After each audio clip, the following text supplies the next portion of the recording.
trouble. Let's go check out what's going on!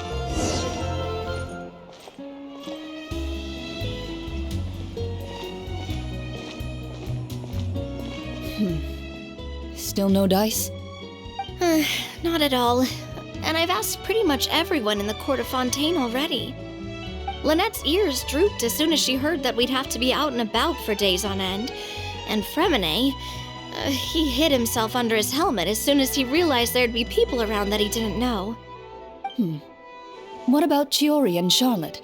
I feel like both of them would be more than up to it. I've asked them already, but they're both pretty busy right now. I just gave the members of the Spina a few days off, too, so I don't want to bother them either. This is getting pretty difficult.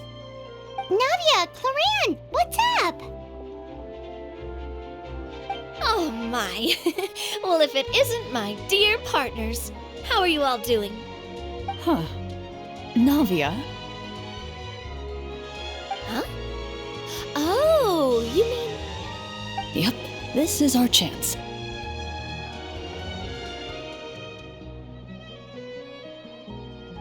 Do you need our help with something?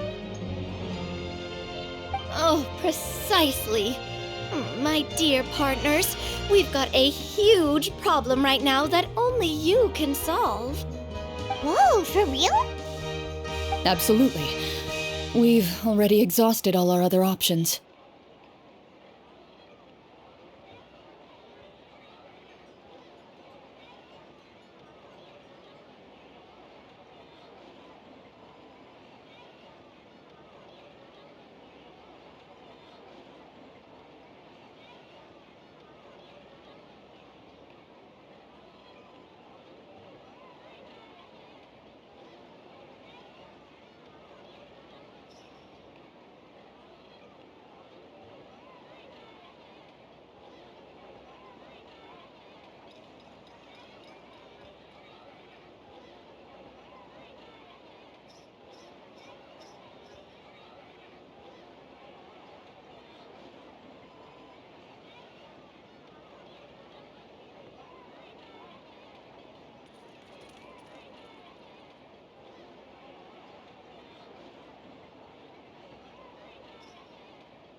Traveler, Paimon, would you join us and play Marechaussee Hunter Judgment Day? Marechaussee what now? It's a new game script by the Tabletop Troupe, a local roleplay adventure club. Ever heard of the Tabletop Troupe? They put out games that allow you to participate in a story and roleplay characters with your friends. Oh, I've loved their stuff ever since I was a kid. That sounds super interesting! Clorand and I are both veteran members of the club. Recently, someone came up with a new script and was looking for people to help playtest it for them. And when they asked, of course I couldn't refuse. I mean, come on! A brand new script? Nobody has ever played it before. Generally speaking, scripts at that level of development have a lot of issues, but I think this one is pretty solid. The author obviously put a lot of work into the story, and the world building is also quite credible. Whoa! I know I was the one that handed you the script, but some of us haven't read it yet. No spoilers, please. Anyway, The script calls for a team of 4. Ah, yes. We're missing one final player right now.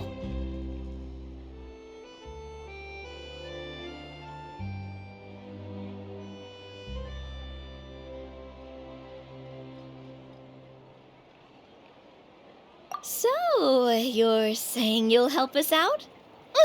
I knew I could count on you, partner. Paimon and the Traveler are kind of a package deal. Is that okay? That's not a problem. I'll adjust the pace based on the actual number of players and ensure that everyone has a good time. Well, Traveler, what do you think? Wanna play? Paimon will follow your lead. Well, that solves our problem. You have our thanks. Woohoo! I'll go grab the script manager from the club right away. The script manager? Didn't you just say that you gave Claran the script? The club introduced a completely new kind of gameplay for the script. In this iteration, the Game Master's version of the script is incomplete. The script manager provides the next part of the script only after players have completed the current list of objectives. On top of that, in order to increase player immersion, the club has created some of the story's sets and scenes in real life. We'll only know where we should go once the script manager reveals the starting location. Wow, you're right. Whoever wrote this script really did put in a lot of work. And it's got a real healthy amount of suspense, right? I mean, even the GM doesn't know how the story will end. I look forward to experiencing it with you all. Why don't you go meet up with the others first? They should all be waiting at Chioria Boutique. I'll come over with the script manager as soon as I find them. Sounds good. Remember to always watch where you're going, and don't rush. You say that like I'm 6 years old or something. Let me think. What kind of character should I play this time? I just hope you'll pick up some useful skills this time. Oh, and stop trying to persuade every animal you come across.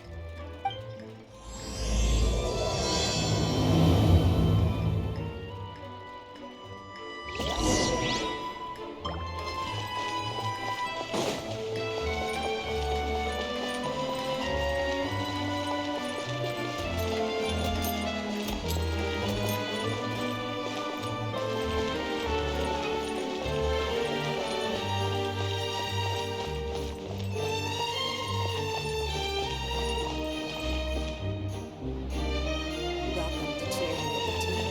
For catering services, please make a reservation in advance.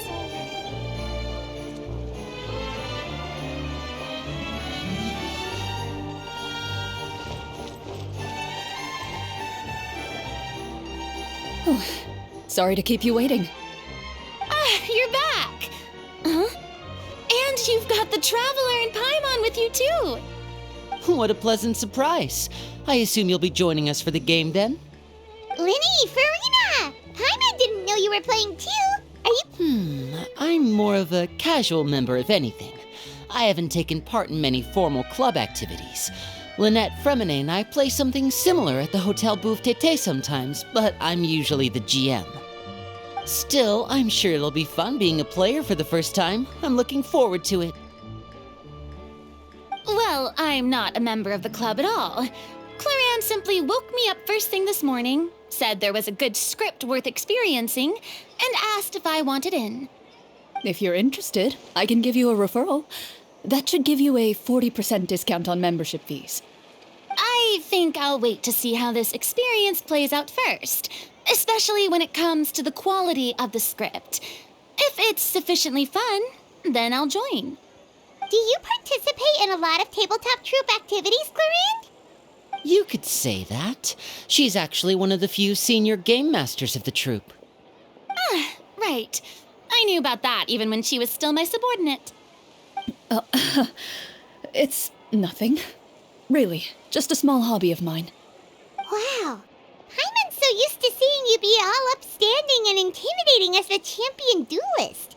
It's kind of hard to imagine you role-playing with a bunch of friends. Surely you jest. I would never intentionally make things difficult for my players. I maintain a clear boundary between my professional and personal lives. The me you see at court represents the law and order of Fontaine. I put all personal feelings to the side and grant a fair duel to all who seek to defend their honor. But in my personal life, I'm just an ordinary person. Someone who feels anger and sadness, just like everyone else.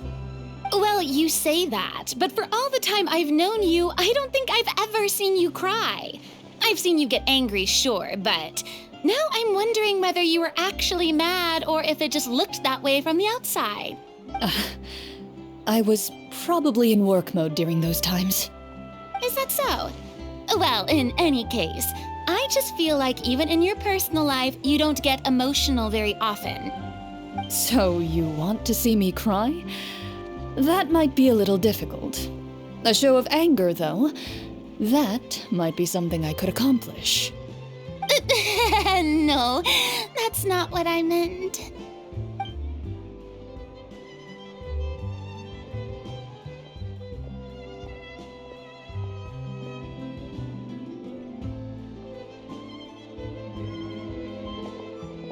I'm back! Here, allow me to introduce you to the script manager, Mr. Florian. Pleasure to meet you all. Hello.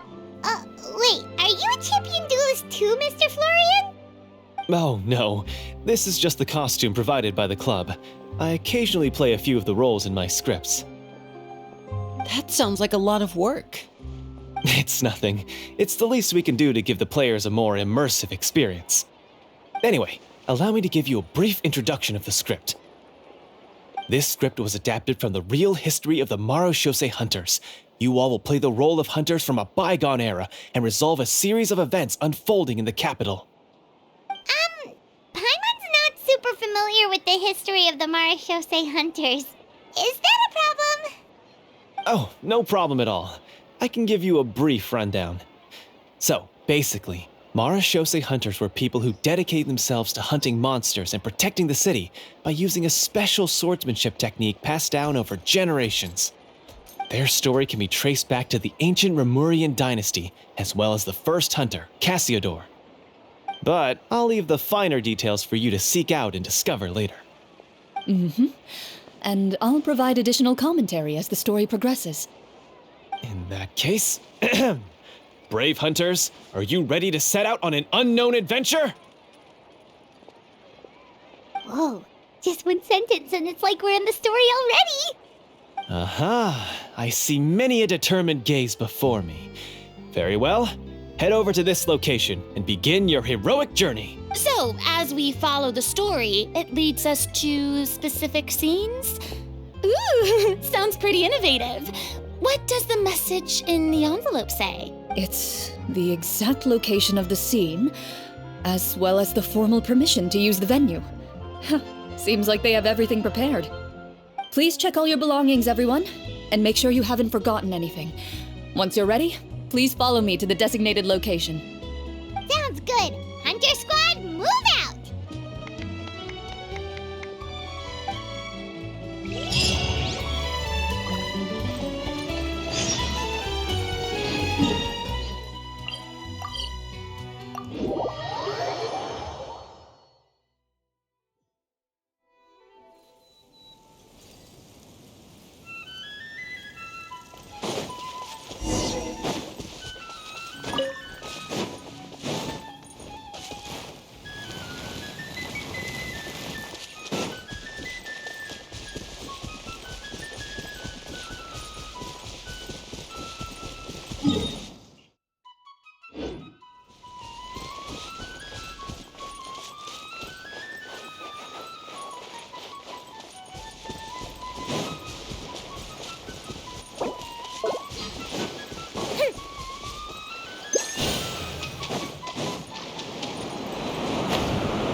Whoa, they really have thought of everything.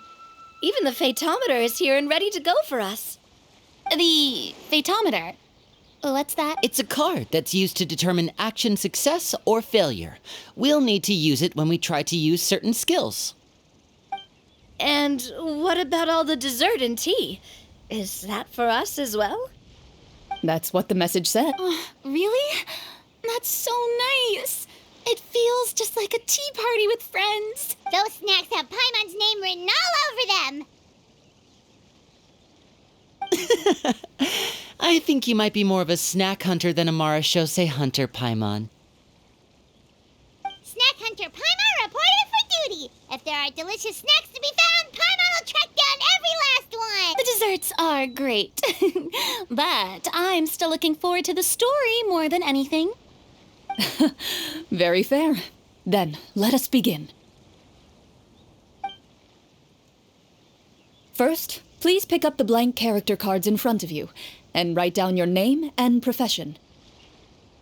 You can find an abbreviated version of the rules printed on the back of your character card. If you have any questions, feel free to ask me. In this story, everyone is a Marashose hunter. To reflect this, the club has prepared a small badge for everyone. Ooh, nice. As hunters, you have proficiency in swordsmanship and fighting by default, so there's no need to allocate any additional skill points to those areas. Swordsmanship? So there's a fighting part to all of this? Paimon's not sure she can do all that on her own. Maybe Paimon can just stick with you? Why don't you share a character card then? The Traveler will be the Marashose hunter, and you can be his little floating assistant. Kinda like in real life.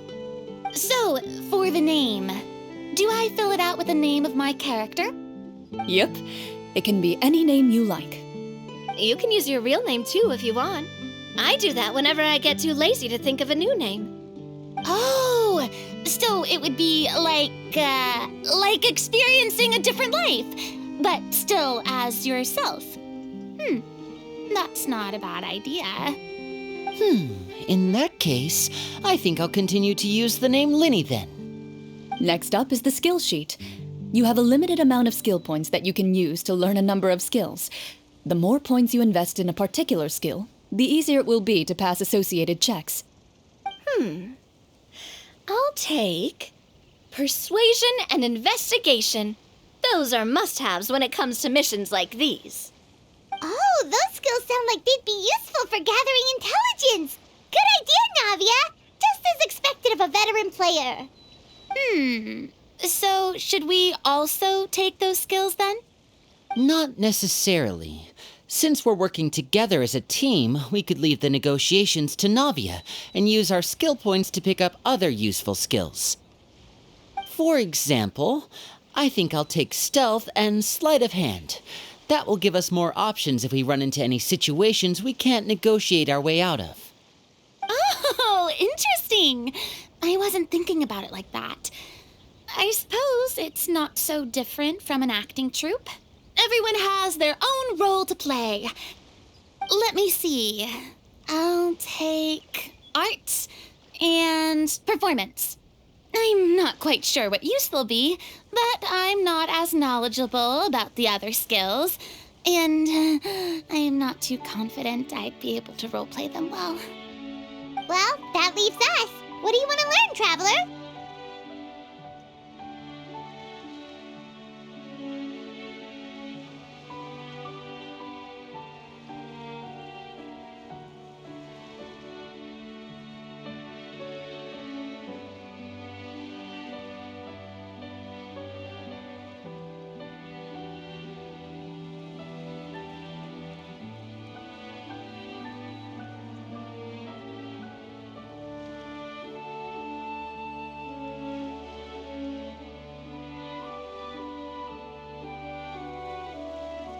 Oh, something that'll help you get a read on other people's thoughts. Sounds useful.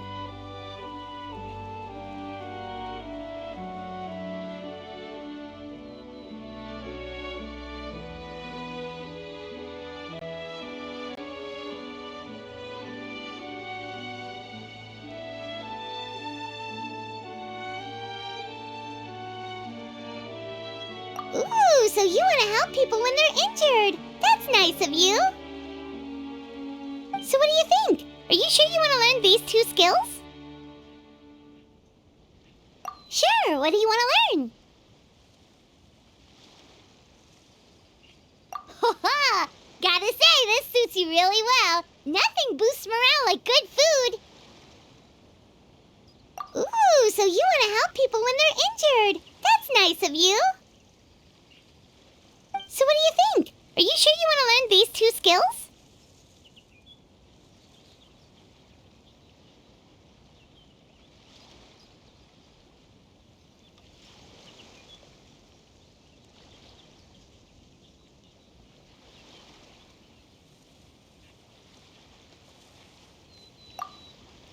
Let's see. Oh, looks like you each have enough points to choose one final skill. You've all picked such classic skills. It's fine to go a little bit out of the box, you know. Why do I get the feeling she's getting ready to cause trouble? For example, this one here. Summon. Doesn't it sound super mysterious and cool? Oh, I saw that one just now as well. The description says, this skill can be used under certain circumstances to summon characters or creatures that fit the script's world-building rules. The script's world-building rules, huh? But how are we supposed to know what a Marashose hunter can summon? Oh, that's not for us to worry about, my friend. Just learn the skills that interest you, and the GM will take care of the rest. Alright, you've convinced Paimon. Let's learn summon then. Paimon can't wait to see what kind of thing shows up. Well, now that everyone's more or less finished creating their characters, we can begin. Since 2 of our players are doing this for the first time, though, let me ask. Would you like to play on easy mode or authentic mode?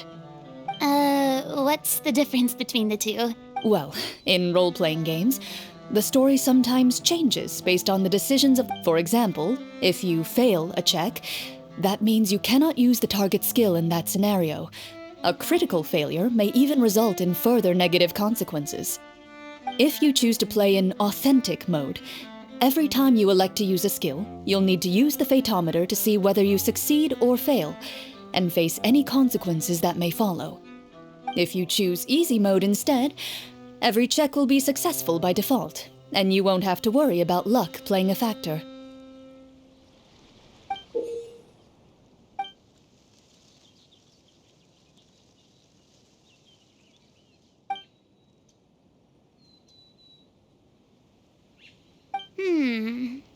Given that I'd like to focus on the story, I suppose I should pick easy mode. I'd feel bad if I brought the team down by failing my checks. Huh? Oh, come on. Don't worry about that. RNG is the lifeblood of role-playing games. I'm going with authentic mode for sure. Never knowing what you might have to overcome. Ugh, doesn't that sound exciting? I'd rather be mentally prepared for what might happen. All right, then I'll mark down Farina for easy mode. All her checks will be successful by default. As usual, Navia and Linny will play on authentic mode. What about you, dear partner? How would you like to play? Are you sure? Trust me, you'll see the beauty of RNG. Honestly, I don't think Clorand would make things too difficult for us no matter what the Fatometer says. Isn't that right, Clorand? No promises. That wasn't super reassuring. Well, anyway, enough talk. Let's get started. I want to experience at least a good chunk of the story today. Speaking of the story, why is the beginning scene on a beach? Well, that's because...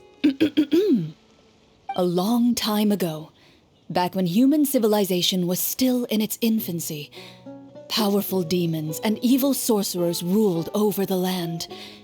They created a host of monsters and sent them to slaughter all humans in existence. Soon, a group of human rebels banded together. With their swords raised, they swore to brave the darkness, and in doing so, subdue each and every monster that sought their destruction. They became known as the Marachose Hunters.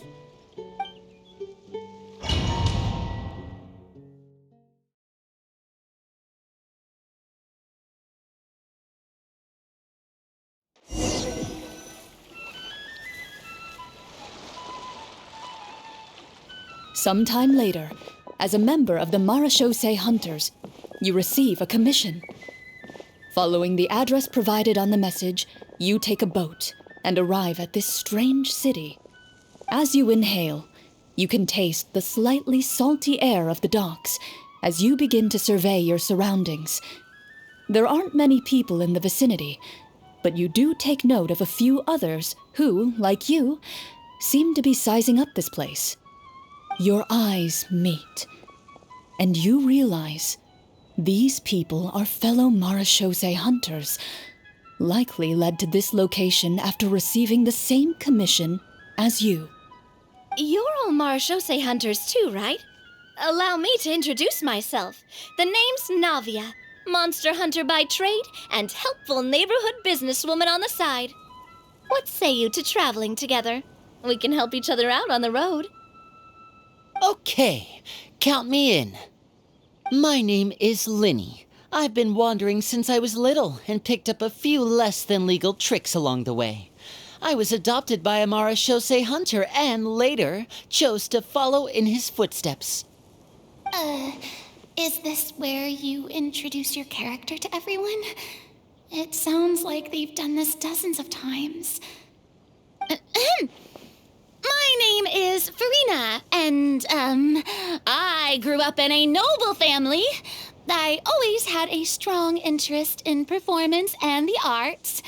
Even though I'm a Marachose hunter, what I really want is to be a performing artiste. Hey, that's really cool.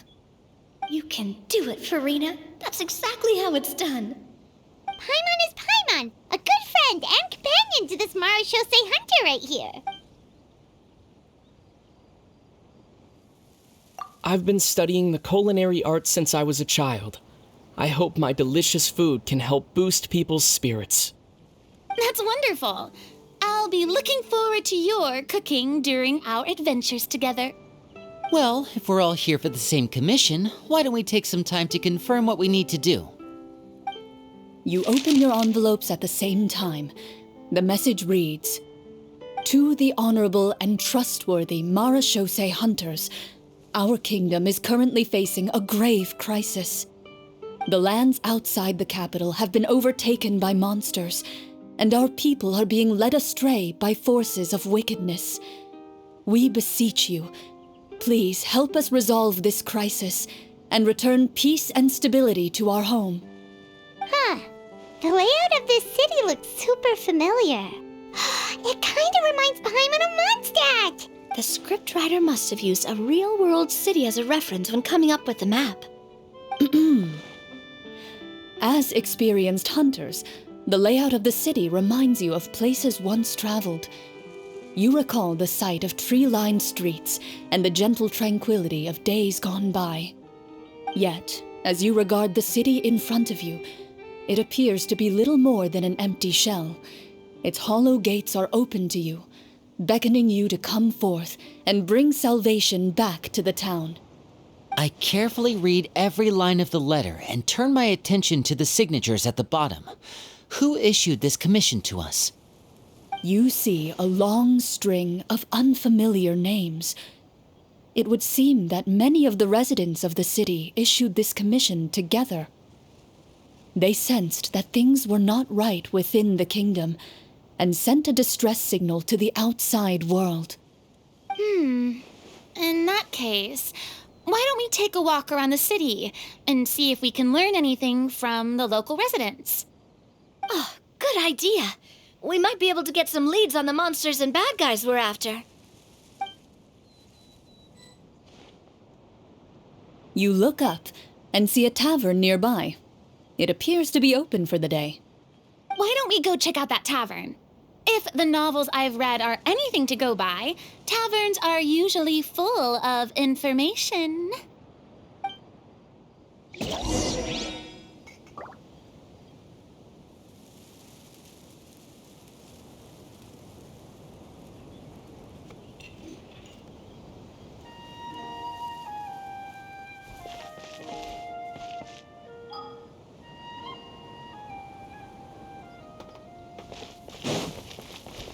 As you approach the tavern, you find a plainly dressed woman standing nearby. She appears to be rather troubled about something.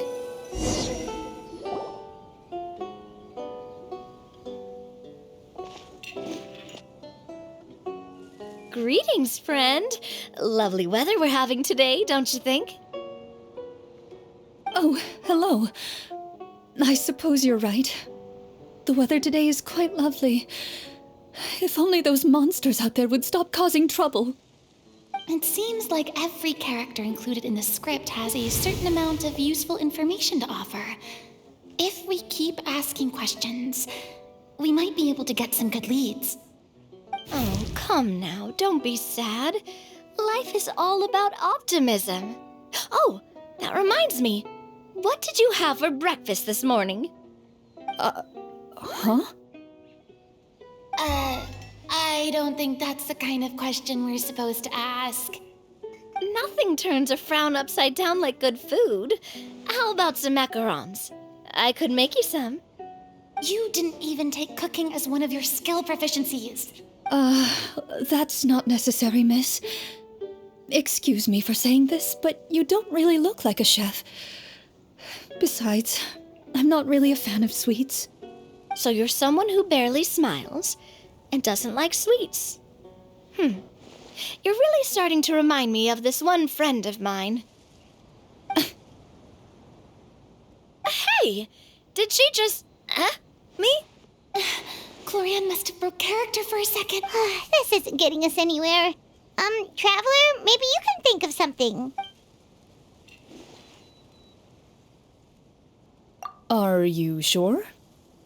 In that case, please refer to the fatometer.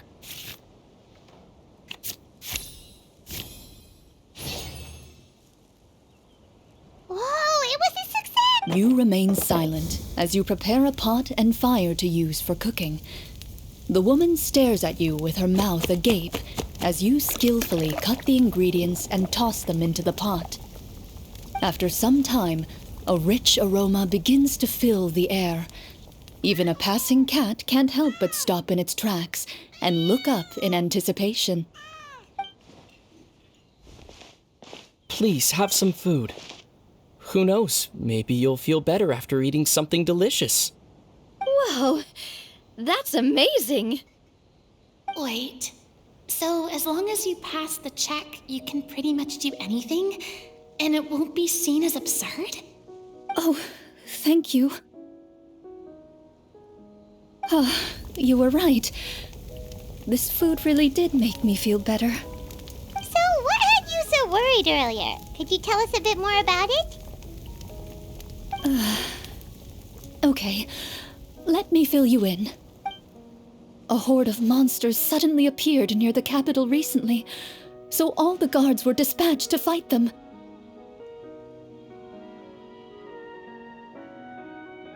Do you remember when those monsters appeared? I'm not completely sure. All I know is that my husband was dispatched to fight them 3 days ago. Do you know where he was sent? It all happened so fast. When we said our goodbyes, he couldn't even tell me where they were sending him. You have our thanks, friend. We'll find and defeat those monsters as soon as possible. We sincerely hope your husband will be able to return to your side soon. Oh, thank you. Don't worry, we'll find him. Just try to remain optimistic and wait for good news. We don't always get to choose what happens to us, but we do get to choose the little things like what we eat and how we respond to the things life throws our way. I hope... I'll do my best. You bid farewell to the woman and continue your journey further into the city.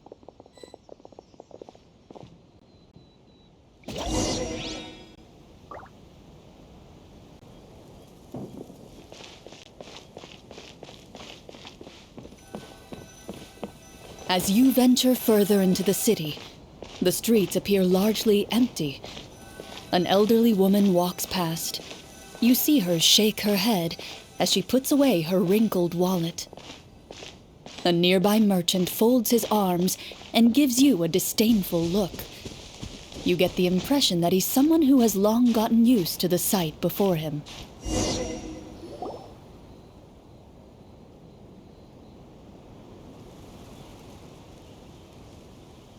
Although he doesn't seem very friendly, merchants are usually a good source of information, right? Pardon me, sir. I'd like to ask a question if I may. That depends. How much are you willing to pay? How about this much? What do you take me for? Some lowly beggar? You can't even buy half an onion with that amount. Surely an onion can't be that expensive, right? What do you know? War is nearly upon us. Everything costs several times what it did before. If you're not gonna buy anything, then scram. Whoa, what a nasty guy. Maybe we shouldn't even bother talking to him. But he still might have information we need. Traveler, can you think of something?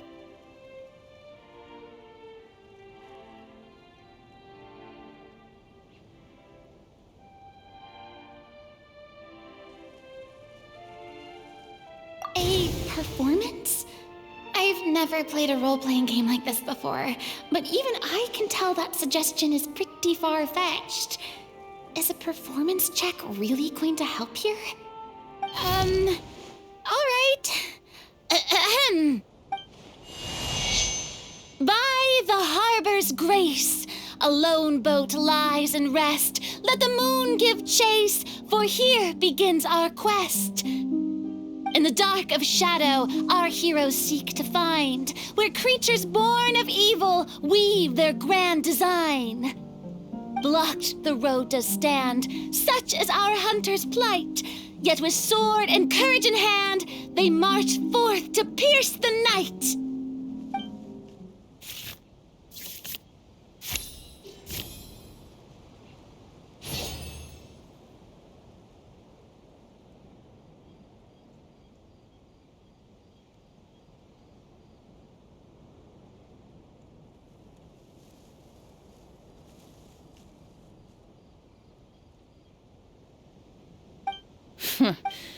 I don't recall asking for a bardic song.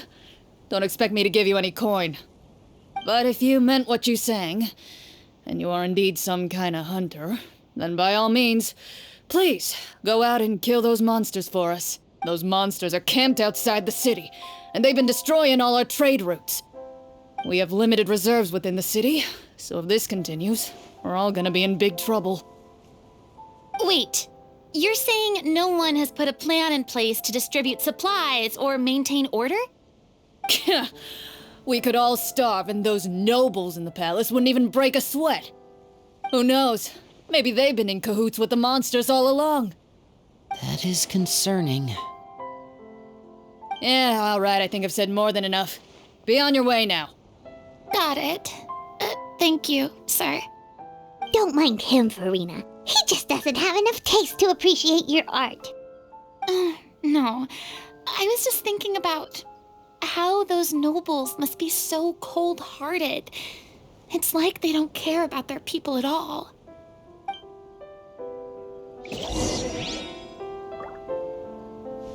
Should we try to go somewhere with more people? Oh, how about the city square? Follow me.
Before you lies the city's central square. You see a man with a slightly anxious look on his face, pacing back and forth, his head hanging low. He doesn't seem to notice your approach. Still immersed in his own thoughts, he shakes his head and lets out a long sigh. This guy seems promising enough. Maybe I can get some information out of him. Hello, sir. Is there anything I can do to help you? Wait, you're... I'm... Oh, dear goodness! You're a Marachose hunter! You recognize us? Ah, are you one of the people who wrote the commission letter? Yes! Oh, I didn't expect you to actually come. Oh, what great news! The city is saved! What happened here? Alas, we once lived comfortable, carefree lives. This city used to be free of monsters. The first Marachose hunter, Casiodor, the Golden Hunter, he was the one who drove them back. However, monsters have once again surrounded the city. Perhaps the seal that kept them at bay has lost its power. Or perhaps an evil sorcerer has been meddling in our affairs. All I know for sure is that their return has stripped the city of any chance at peace. Are there not enough soldiers to drive them out? It's not a question of numbers. The guards simply have no idea how to deal with them. Most people my age have never even seen one of the monsters, much less been trained to fight against them. What's worse, many of us don't even know the history of the Marachose hunters anymore. When I was a child, though, my grandfather would tell me stories about how the Marachose hunters drove back the monsters. So, on the off chance that something might come of it, I decided to reach out to you. To be perfectly honest, I was starting to think all those stories were just tall tales. But now that I've seen you in person, I finally know that it was true! Well, you can rest easy, friend. The righteous and formidable Marachose hunters are on the case. The man is touched by your determination and resolve. His eyes begin to well with tears of relief. Still, if we are going to hunt the monsters, we need to know where to find them. Can you give us any leads? All I know is that the area outside the city is dangerous. I'm afraid I can't point you toward a specific location. Oh, although, if you leave the capital through the main gate and follow the road, you should run into a group of guards. They might know more about where to find the monsters. I see. We'll go look for them then. All right, be careful. Oh, and one last thing. The monsters outside the city are just part of the problem. There are evil sorcerers inside the city as well, so be on your guard. They're actively working with the monsters, and have corrupted the court ministers with malicious magic. They're the reason why, even inside the city, everything has been a giant mess. Even one of our kindest ministers has turned into a boorish and unreasonable figure, interested in nothing but enacting laws that exploit the people. Who knows how much longer we'll be able to go on like this. Talk about being stuck between a rock and a hard place. I feel bad for him. Maybe we should try to cheer him up? Huh? Like, now? Is this really the right time? I appreciate your kindness, but for now, it's more important to focus on the crisis at hand. Brave hunters, I leave the future of this kingdom to you.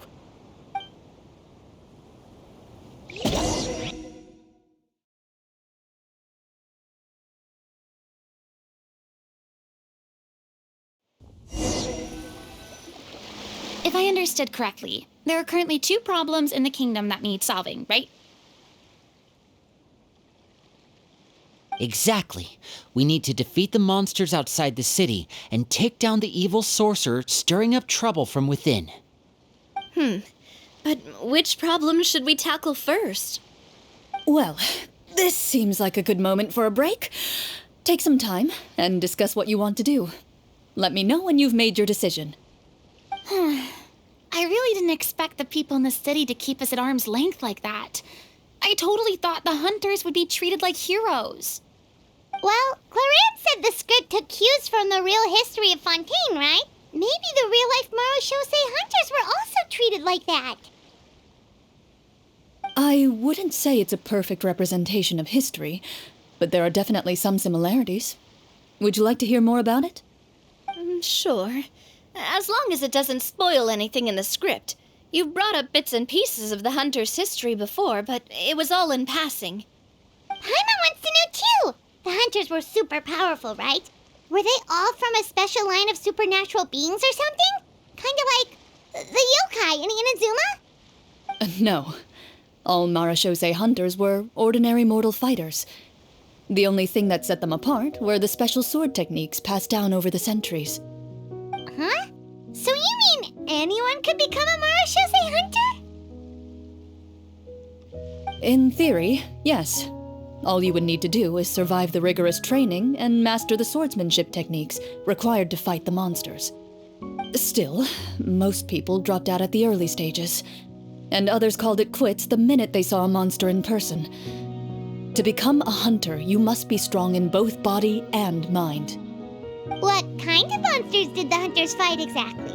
Oh, and the evil sorcerer the script mentions. Did they exist in real life too?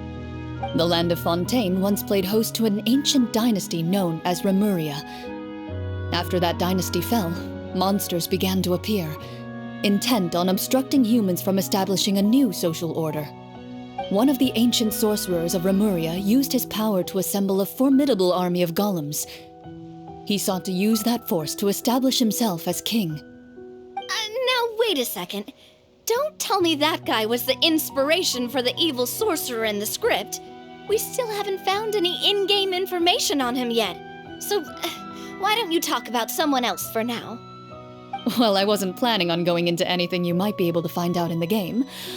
But if you want me to talk about something else, then... How about Casiodor, the Golden Hunter? Or Egeria, the ex-Hydro Archon? Wait, but those people are all from a super long time ago. Where did you learn all this, Claran? From my master. By master, you mean Miss Petronia? Someone you know? Absolutely. Miss Petronia and my father were good friends. Back in the day, she would often bring Clorand over to play, but then... Let's not get off topic. Anyway, back to what I was saying. Responding to Egeria's call, a number of warriors followed Casiodor into battle against the monsters. This group of warriors, under Casiodor's leadership, became known as the Marashosei Hunters. Yet, as Fontaine entered an era of peace, their work gradually became obsolete.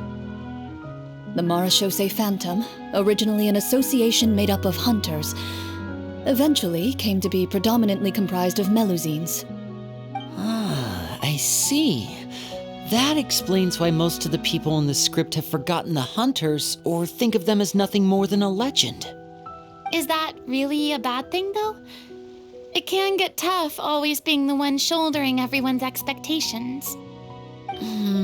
Depends on who you ask, I suppose. If the name of the organization no longer commands respect, investigative work is bound to suffer. Speaking of investigations, which problem should we tackle first? Monsters or evil sorcerer? I vote monsters. That's the main duty of the hunters, right? We can come back to the sorcerer later. Well said, Miss Farina. Plus, if the sorcerers really are the masterminds behind this whole thing, defeating the monsters could give us some clues on their intentions as well. What about you, partner? What do you think?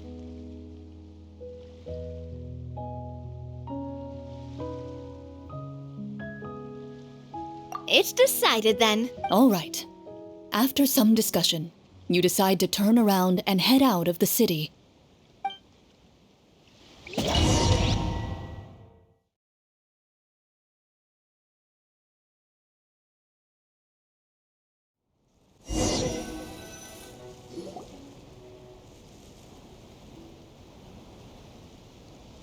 Let's take a look around, like that guy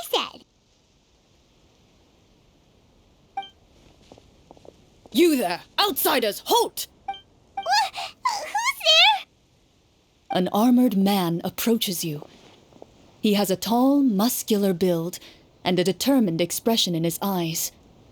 Just one look, and you can tell he's fought in his fair share of battles. Although he's trying his best to conceal his current state, his uneven gait and the sweat dripping down his forehead make it obvious that he's been wounded and is in serious pain. I'm the captain of the guard. I saw you sneaking around the city earlier, so I'll only ask this once. State your purpose, or it's off to the dungeons for the lot of you. Wow, it's been a while since someone's been this suspicious of us. I said talk, not whisper between yourselves. Have you ever heard of the Marchese Hunters? Marachose hunters? Ha! That fairy tale, you mean? What, you expect me to believe you're one of them?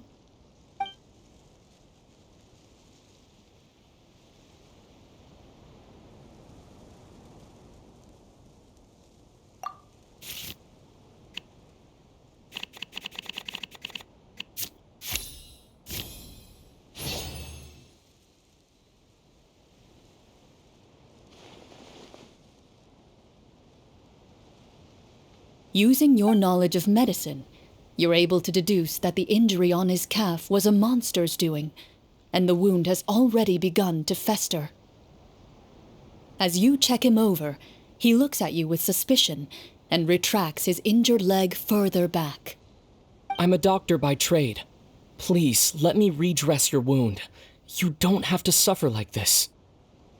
The man appears somewhat disgruntled at having been exposed, but soon relents and raises his leg for you to take a better look.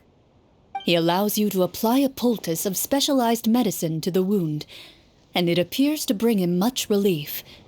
The tension in his brow eases. All right. Guess you lot might actually be real Marachose hunters after all.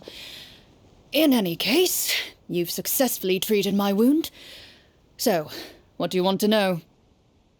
Do you know where we can find the monsters, or the other guards who are fighting them?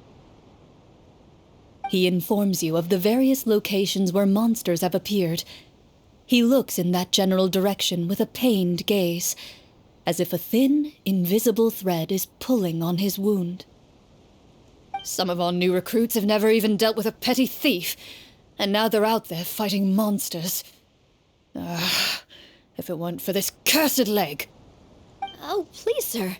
Don't get too worked up. You need to focus on your recovery. Just leave the monsters to us. We're Marachose hunters, after all. Hearing you say that, a glimmer of hope flashes in his eyes. But it disappears almost as quickly as it came. Those monsters aren't easy to deal with. But if you insist on going, I won't stop you either.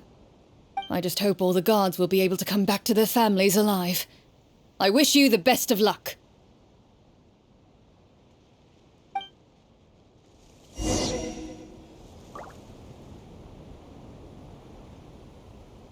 Based on what the captain said, the monsters should be right up ahead. Let's go. Hopefully we're not too late. As you approach the battlefield, you see numerous people lying by the side of the road. They appear to be dressed like guards. Their faces are filled with desperation and terror. Some are screaming and cursing in vain, as if still trying to banish the monstrosities they saw from their minds. A few of the wounded look up at you in shock and disbelief. Quick, leave this place. Turn around and don't look back, they yell.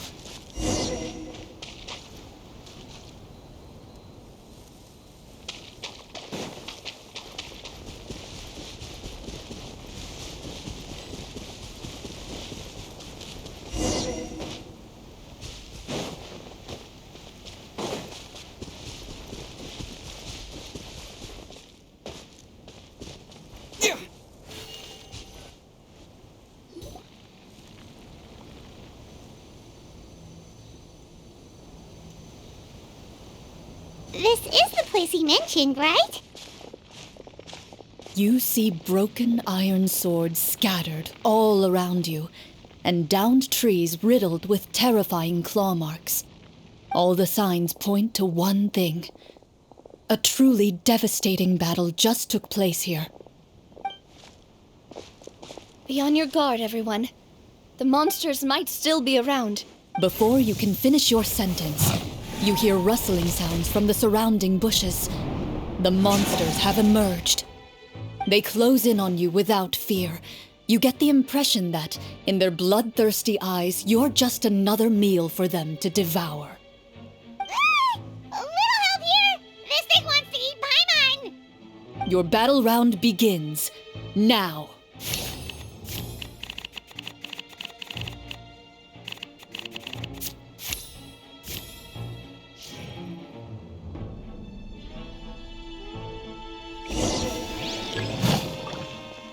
Germinate! Propagate!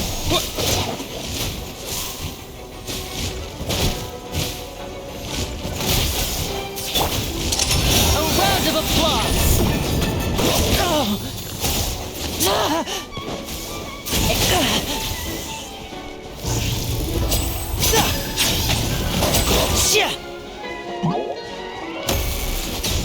The next battle round begins now.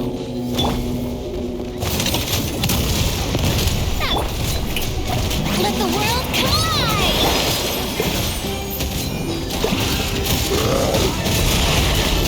Coming at you!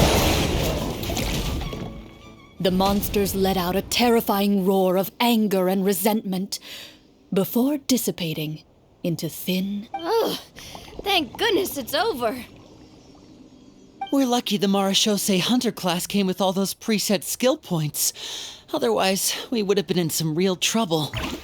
I never knew the phytometer even determines the amount of damage you inflict. If you get unlucky, isn't it just game over right then and there? That's part of the fun. The uncertainty of fate is what gives these games their appeal. Just as you begin to celebrate your victory, a suspicious lump on the ground catches your attention. A suspicious lump? Wait, could it be the thing that appears after every battle? I walk up to it, crouch down, and begin to carefully examine it. I've still got my right glove on, so it should be fine for me to touch it, right? As you investigate the mound, you discover that the exposed portion appears to be made of wood. It was previously obscured by the large form of the monsters. With the monsters gone, the small protrusion now awaits your discovery, poking out of the ground like a shy flower bud. Whoa, it's a treasure chest!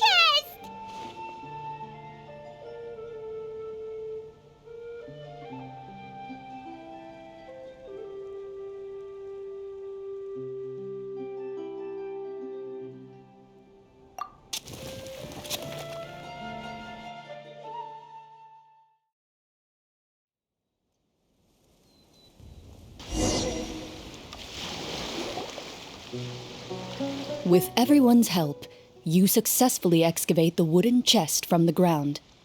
Even without opening it, you can tell from the mora and jewels scattered around the chest that it must contain quite the fortune. Makes sense. We worked hard for this. Let's open it and we can share what's inside. I can understand your excitement, Paimon, but think about it. Doesn't it seem like there are people out there who need this treasure more than us? Yeah. Think about all the people suffering in the capital, or all those guards who got hurt fighting the monsters. Wouldn't it be better if we gave the treasure to them? Wait, is that how it works? Paimon thought since we were the ones to dig it up, we could just take it for ourselves. Well, let's put it this way. Any decision you make during a role-playing game can impact the future course of the story. But would the people really believe us? It's hard enough for us to prove we're Marashose hunters. What if they think we procured the treasure illegally? They might get even more suspicious of us. That's definitely something we should consider. Maybe we can come up with an explanation in advance.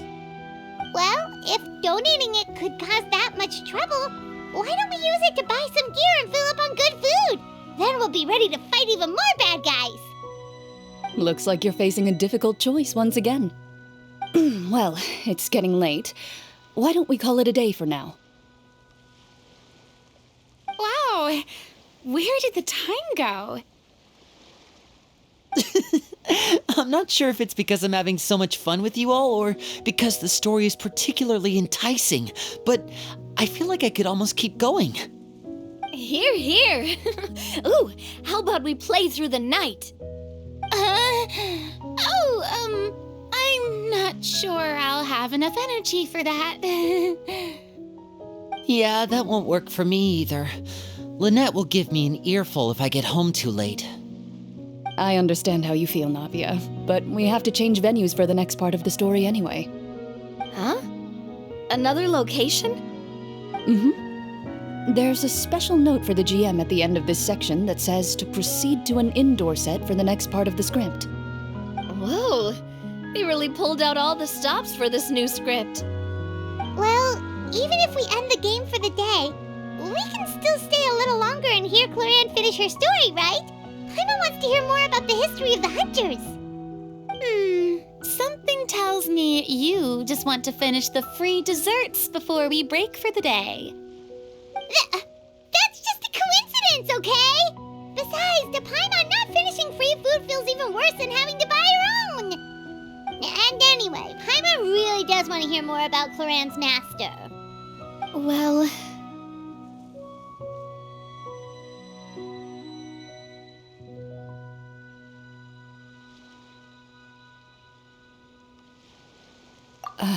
It's nothing.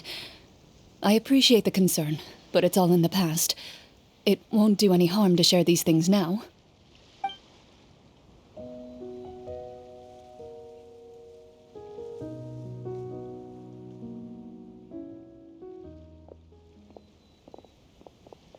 My earliest memories are of living with Master. According to her, she saved me from certain people of ill repute. My birth parents had left me behind some time before that.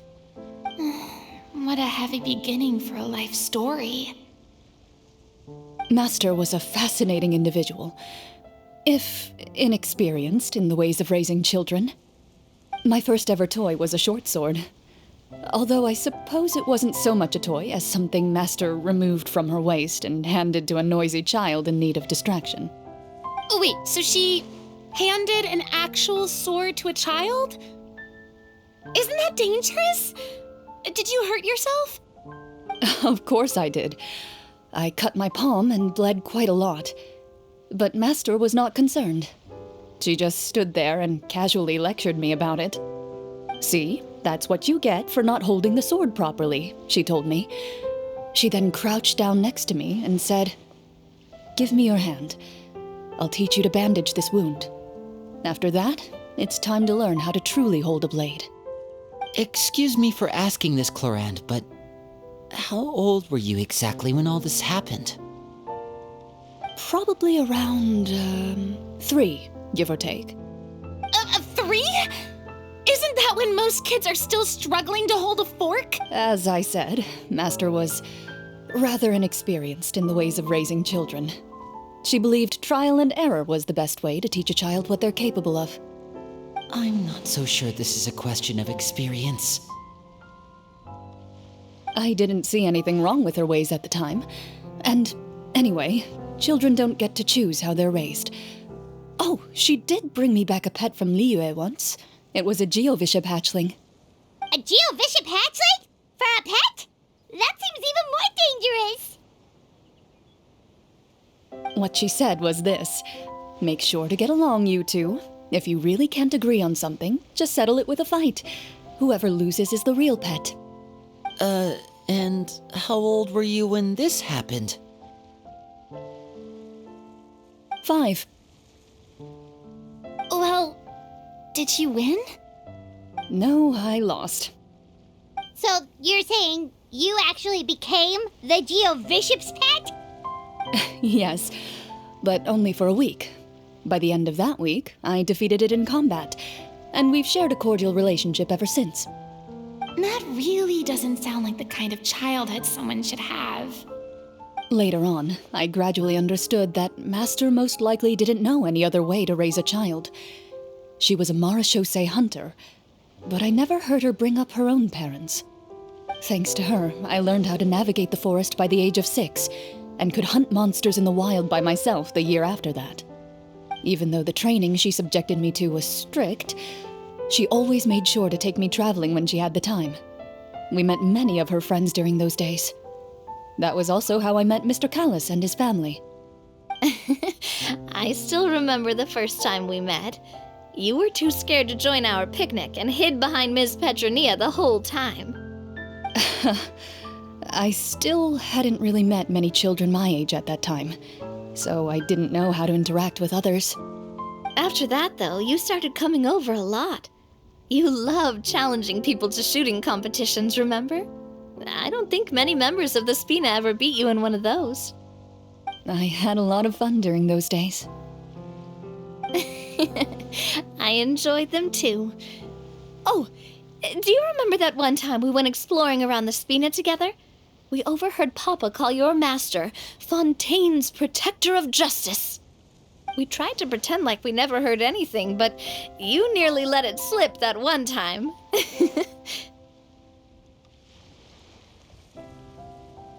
Protector of Justice. Oh, wait, you mean that vigilante hero from 20 years ago? The one who was always active at night? Yep, that would be her. She often would put on a black cloak and go out at night. I never knew where she went or what she was doing. Until, like Navia said, we overheard the truth from Mr. Callis that night. 20 years ago, huh? I still remember the guards leaving all kinds of witness reports about her on Nervalette's desk.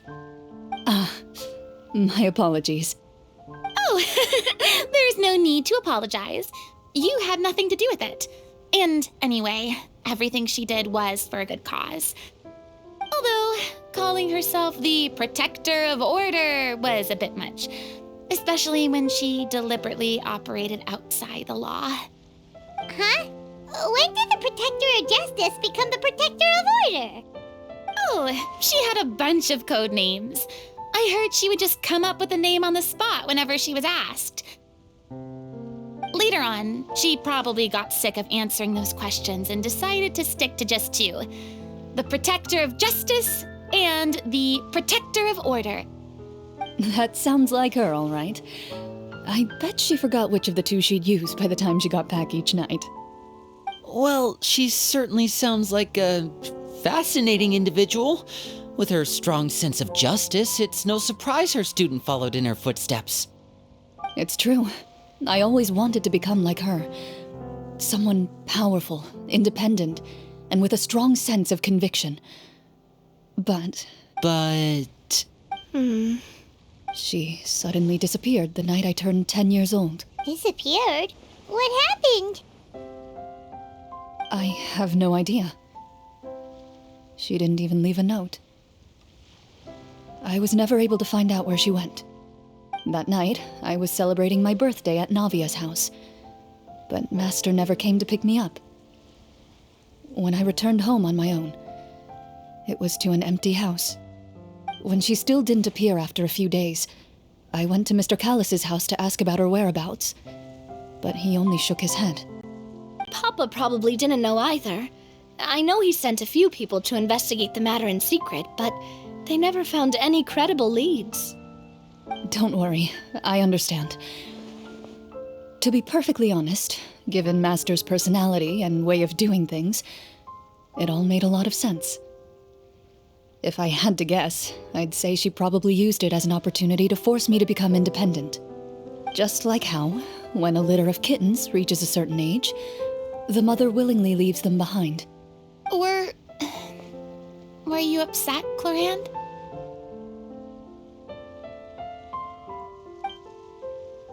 I was at first, but not anymore. I don't believe Master would suddenly disappear for no reason. There must have been something she just had to do. Well, despite everything, you still managed to follow in her footsteps and become the greatest champion duelist in all of Fontaine. You're practically a living symbol of law and justice. I suspect my position would be far too by the books for her. Master always did whatever she pleased. But you're right. I suppose I do take after her in some ways. Who knew Clorand had such an interesting past? I never had the chance to ask her about it before. I wonder if Clorand's master were the champion duelist back then, would that duel against Mr. Callus have gone differently? Oh no. Judging by the atmosphere, Clorand and Navi are probably thinking something similar. The mood just got super awkward all of a sudden. Well, anyway. Would you look at the time? It's getting dark, so we should probably call it a day for real this time. If we keep talking like this, we really will be here all night. I had a great time today, Miss Clorand. Thank you for being our GM. Anytime. The script was good, but I've got to say, your childhood stories were even better. Hey, you should tell us more about that fight against the Geo-Bishop sometime. Maybe your master was onto something. You could be right. What does she mean, onto something? I certainly don't know any 5-year-olds who want to fight a bishop in their spare time. Guess I'll head back as well. I need to save my energy if I want to continue enjoying the story tomorrow. You're that excited to hear about my fight with the bishop? I was talking about the script.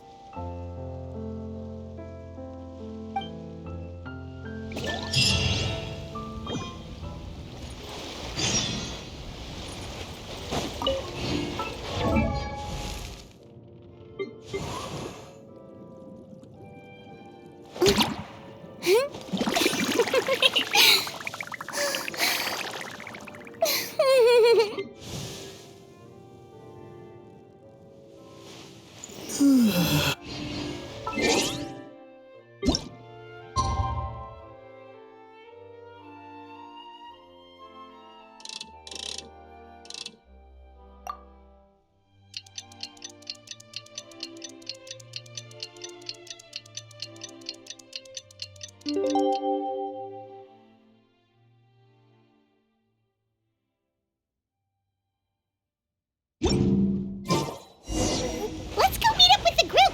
Paimon's really looking forward to today's story.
Looks like everyone's here.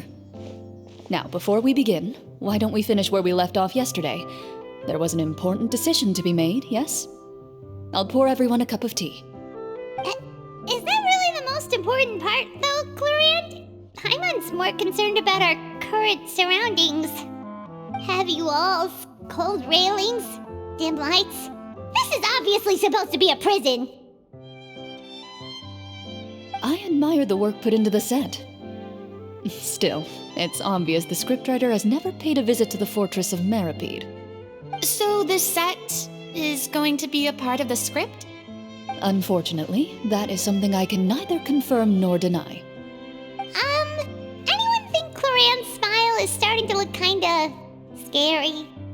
Well, whatever happens, we'll just have to push on. But first, we should really figure out what to do with this treasure.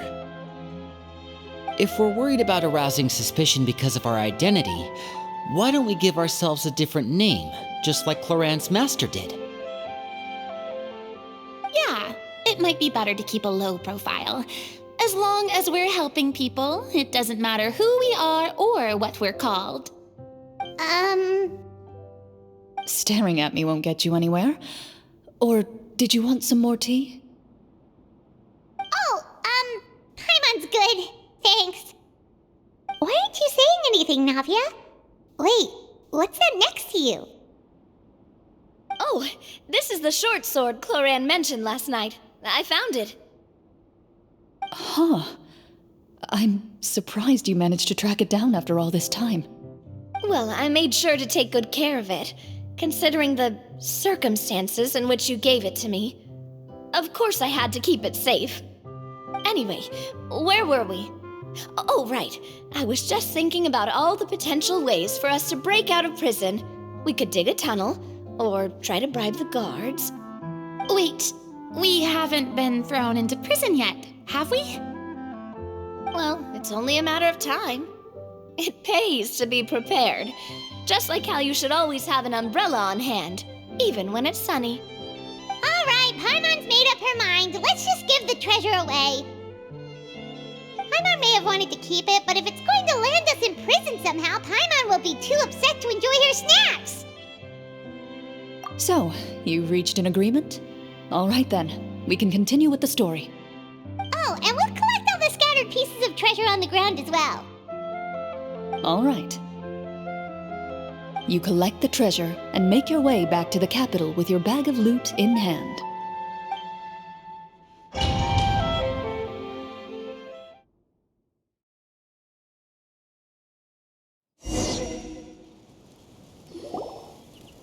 The city is still shrouded in a gloomy, oppressive atmosphere, but your spirits are surprisingly high. In places where sunlight struggles to reach, you generously share your wealth with the children, the elderly, and the poor in urgent need of help. Thank you, kind soul. The elderly woman's look of gratitude follows you as you walk away, her eyes never leaving your back until you move entirely out of sight. However, there's still quite a bit of Mora remaining. It appears you haven't made much progress. She's probably trying to tell us to speed this up. We need to hurry up so we can address the sorcerer problem. Should we go find that man again at the square? He seemed like a pretty responsible guy. I'm sure he knows the people here far better than us. Oh, good idea! Just as you start to make way to the square, intent on finding the man again, there's a voice.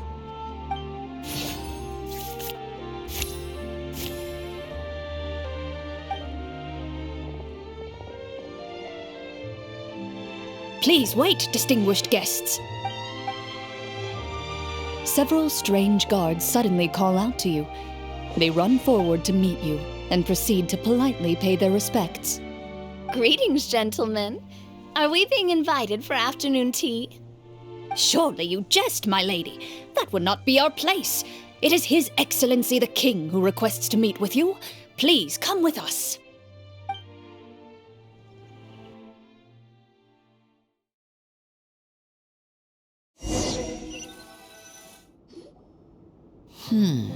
Do you think this could be a trap? Well, we have to investigate the court at some point, right? Meeting the king himself would be a fantastic opportunity to do that. I say we go for it. If something happens, we'll just turn the whole place upside down. That sounds a little intense. After a quick discussion, you nod to the guards and agree to follow. They lead you all the way to the audience hall of the palace. Gilded tables line both sides of the hall. The space itself is adorned with all manner of expensive antiques, glass shelves, and silver candlesticks. The items appear quite ordinary in size and dimension, yet their presence somehow makes the emptiness of the hall feel even more surreal and ominous. Wow, it's so luxurious! The elderly king, clad in a magnificent robe, sits upon the deep crimson throne before you. He wears above his head a majestic crown, with a gemstone the size of a bird's egg set right at the very front. As you observe it, you see a complex pattern of light reflect off its surface. They're here, Your Majesty. A man dressed in dark clothes, likely a minister, shields his mouth with his hands and bends down to whisper a few words to the king. After a moment, he lowers his hands and stands back up. His gaze shifts to fixate on your group, but he does not move from his place at the king's side. The king does not appear entirely aware of his surroundings. The man by his side, though. We should keep a close eye on him. The king remains still and says nothing. The minister is the one who speaks. Esteemed guests, allow me to thank you for coming to our faraway kingdom. Unfortunately, His Majesty the King finds himself quite exhausted from work. So please allow me, his Prime Minister, to welcome you in his stead. I've heard tell that your group, the Marechaussee Hunters, used your exceptional ability with the sword to repel the monsters near the capital.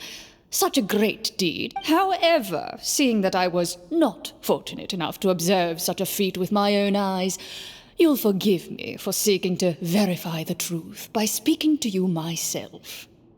Well, we've got nothing to hide. You brought us here to talk, right? So we'll just explain what happened.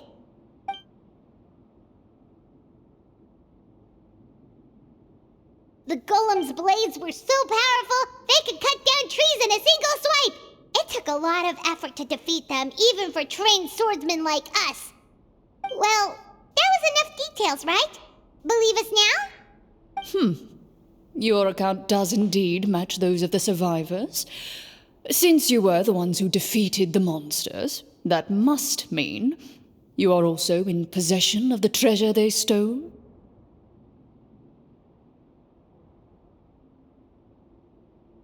Well, we did take the treasure, but... How did he know about the treasure? Then I must ask that you return it at once. It belongs to the kingdom. Wait, but didn't you just say that our great deed deserved a reward? Shouldn't the treasure be considered a part of that? Yes, that was indeed what I said. But you seem to have forgotten a very important distinction. Only that which is freely given by the king can be considered a reward. Taking the rightful wealth of a kingdom without said permission, on the other hand, is a crime. But that's completely unreasonable. Yeah, that makes no sense! If it weren't for us, the treasure would still be buried underground somewhere! Maybe so, yet the fact remains. You tried to dispose of the treasure without reporting it to the court and without receiving permission, yes? What, no answer? Surely you're not insinuating that you, a group of legendary Marechaussee hunters, sought to take the treasure for yourselves? Well, what about the king? Is he just gonna let this guy talk for him the whole time? Clad in his magnificent robe, the king remains seated, with his hands resting on either side of the throne. His posture is rigid and unmoving. He stares forward with an empty look in his eyes, completely unmoved by the events before him. From the look of things, could the Prime Minister be the evil sorcerer? Or could both the king and the Prime Minister have fallen under the evil sorcerer's control? I would like to observe the number of guards stationed in the hall. The guards in the palace appear fully armed, their expressions solemn. Sensing the tense atmosphere in the room, they stand at the ready, each with a hand placed upon the hilt of their sword, as if prepared to draw their weapons and surround you at a moment's notice. Well, there goes my plan to turn the whole place upside down, I guess. It appears we've been visited by nothing more than a group of ill-intentioned imposters. What a pity.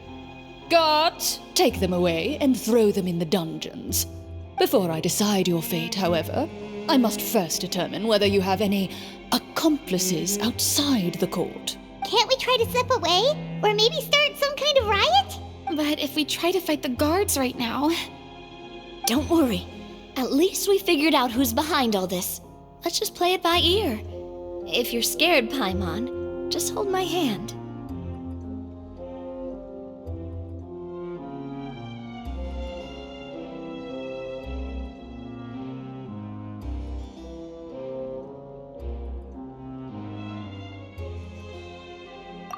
Thanks, you guys. You allow yourself to be led away by guards surrounding you on both sides. It's only when you begin to feel drops of water falling from the dungeon ceiling and smell the stench of death and decay all around you that you finally realize you've stepped into a completely different world. Stay here, and don't try anything funny. The guards lock the cell door and leave without looking back. Wait, sir! Your voice echoes through the dark hall, but the only response you receive is the sound of water dripping from the ceiling. No! What should we do now? Carve out a new path of fate with our own two hands, of course. I draw my weapon. You reach toward your waist, but find nothing there. You now recall that your weapons were confiscated before the guards locked you in the cell. The bag of treasure along with them. What about that knife I hid in my boot? When did you hide it in there? When I was thinking about digging a tunnel. Rejected. You failed to inform the GM of this course of action. Moreover, the guards would have conducted a thorough search before throwing you in prison. And the keys to the cell aren't anywhere to be seen? Correct. You don't even feel a lock hole on the cell door. Oh, well, there goes all our plans. Indeed. Huh? Why are you the one saying indeed? Because that statement holds true for me as well. This is where the script ends. What? But that's a terrible ending! Generally speaking, this should be the point where the scriptwriter gives the players some kind of hint, or gives the GM some kind of code for how to move forward. I mean, maybe they just really wanted us to be immersed in the feeling of being in prison? Like, they'll only show us the way out once we've grown truly and utterly desperate? That is a possibility. If only there were desserts and tea in real prison. Oh, wait, guess that's kind of how the Fortress of Meripede works if you're lucky. Oh, before I forget, Navia, the short sword you had with you earlier. I took a closer look, and the craftsmanship doesn't appear to resemble anything from this era. If I remember correctly, that style was last in vogue several hundred years ago. Wait, Cloran said that sword used to belong to her master, right? Does that mean her master has been alive that long? I doubt it. The way she went about things often made her seem childish more than anything. I'd say the sword was most likely an heirloom passed down over time. Hang on. A precious heirloom passed down to you by your master. And you gave it to me just like that? You weren't worried I might lose it? Master left many things to me when she disappeared. There was the sword, an old key, and a good amount of junk she probably just didn't want to take with her. I gave you the sword back then, because I didn't want our friendship to end. Wait, when did this happen exactly? After the duel. Between Mr. Callis and myself. Before that, Clorand would have meals with us and even stay over at the Spina some days. She was on great terms with Papa as well. After the duel, though, there was a period of time where we simply didn't know how to face each other. She entrusted this sword to me, and never came back. We were both sad and conflicted, and totally overthinking everything as a result. Whenever I looked at this sword, I couldn't help but wonder if Miss Petronia had never introduced us to each other at that picnic. Maybe part of the sadness I was feeling could have been avoided. Back then, it felt like I hadn't just lost a father, but a close friend as well. No one can change the past. The most important thing is that you two found your way back to each other and can enjoy things like this together. Yep, you're right. I'm sorry, you two. I didn't mean to bring up any sad memories. Think nothing of it. No one here is at fault.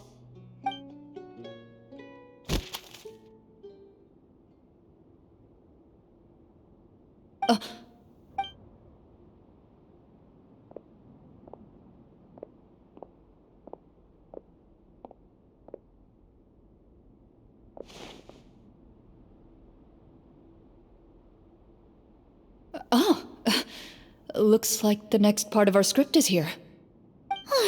Perfect timing. The situation was really starting to get desperate.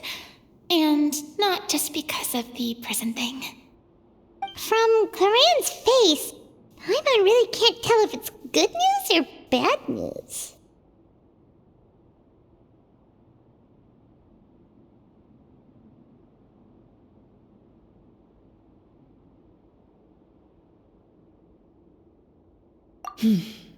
Water continues to drip from the ceiling. In this lightless dungeon, you lack a reliable way to tell how much time has passed. Eventually, you get used to the unpleasant odor of straw, mold, and rust, and find yourselves alternating between fits of drowsiness and despair. Suddenly, you hear footsteps outside the door. Heads up, everyone. Someone's coming. Gather close, everyone, and keep your voice down.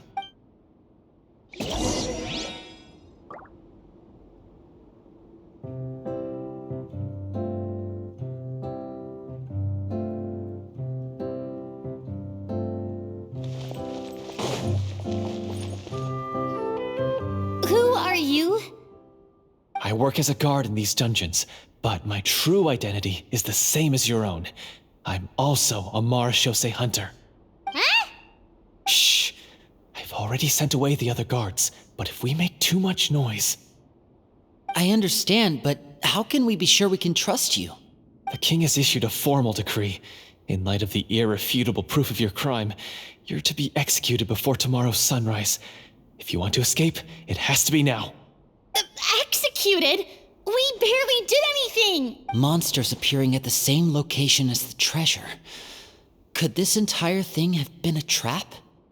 There will be time for speculation once we're out of here. As for my identity, I have no way to prove that to you just yet. Infiltrating the capital was difficult, and finding a chance to speak with you has taken a lot out of me.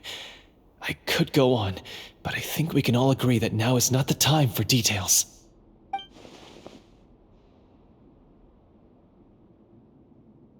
Have you seen our weapons anywhere, sir?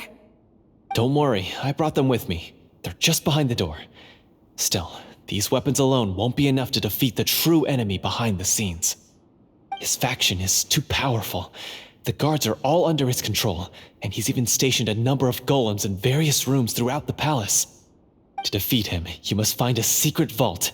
It is said that within that vault, the Marashose hunters of the past left behind a treasure with the power to defeat the sorcerer. You're not coming with us? No, I'll remain in the dungeons to deal with the guards. I'll try my best to distract them so they don't go after you. As long as my identity is not revealed, I'll be able to aid you when the final battle comes. In that case, please stay safe. Thank you for your concern. I will do my utmost. As for the location of the vault, here, this map should lead you there.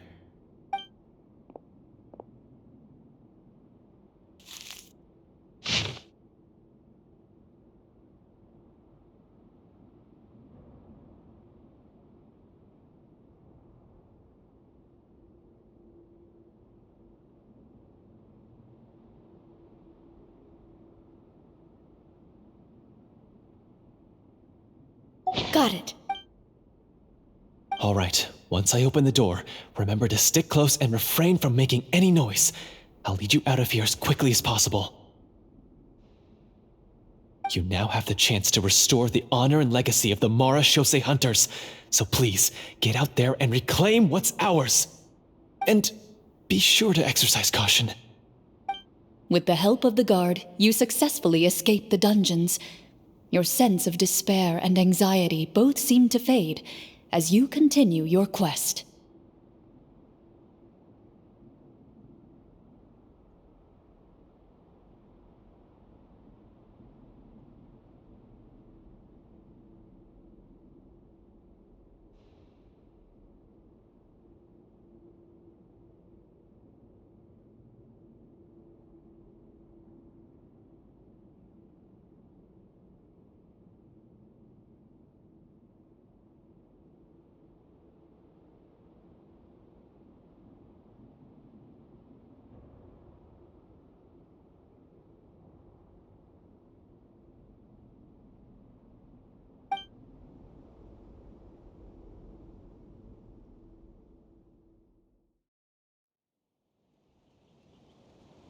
Wait, we didn't get to use our skills at all while we were in prison.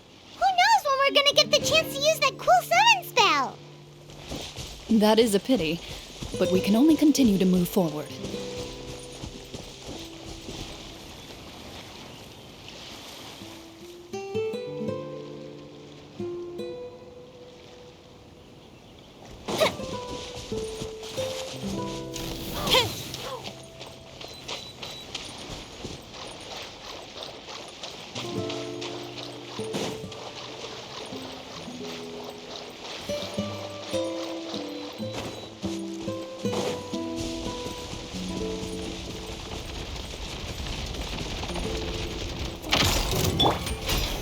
Solidified! The fuse is lit!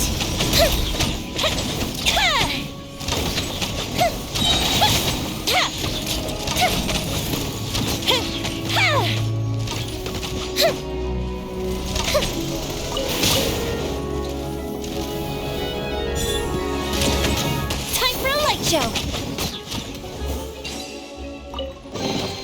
Ooh, let me open it.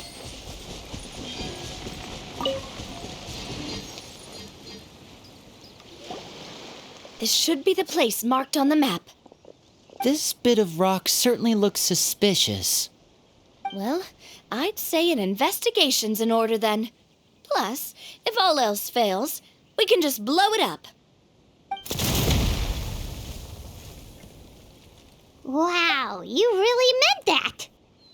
Before you lies a serene stretch of open water, its surface shimmering a brilliant shade of sapphire blue. Well, guess this means it's time for a swim!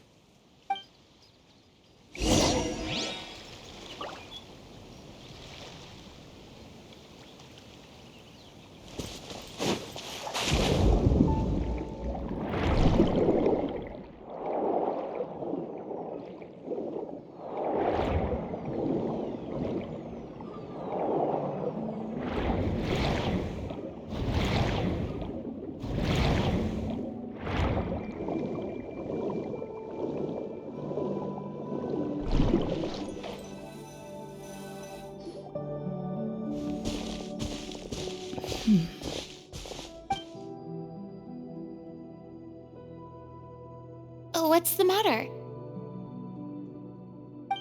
It's nothing. As you step into the cave, you find yourself in an eerily quiet space. Before you lies a narrow passageway that appears to trail off endlessly into the distance.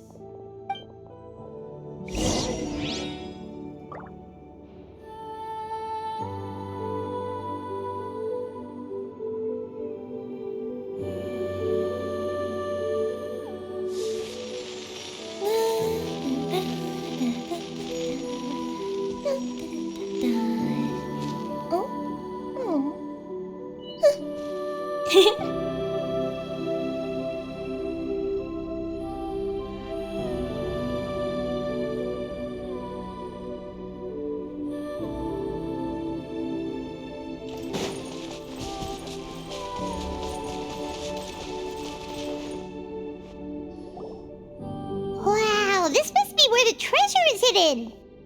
But this door is blocking our way in. It almost looks like it's been here for quite some time. I've got to hand it to the tabletop troupe. They really went all out with the props. Huh. What have we got down here?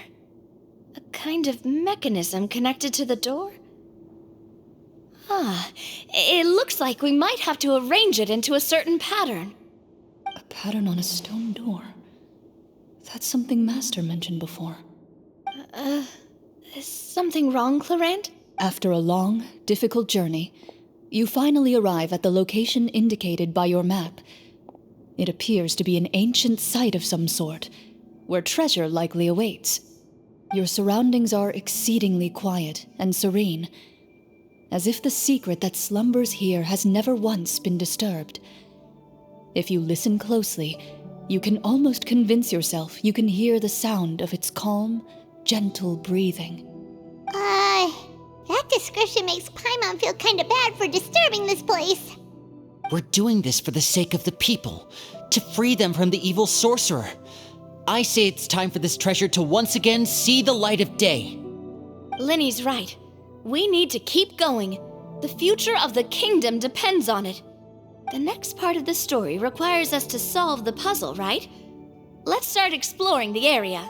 Yes, that should be fine. Something feels off about all this. Guess I'll just have to improvise.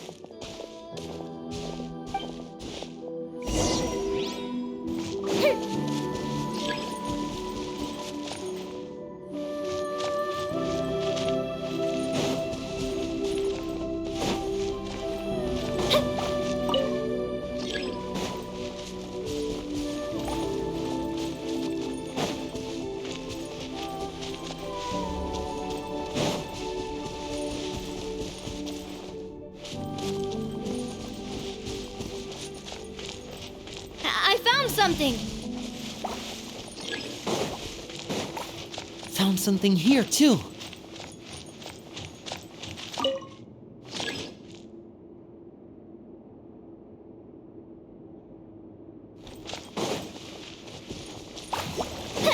Same here.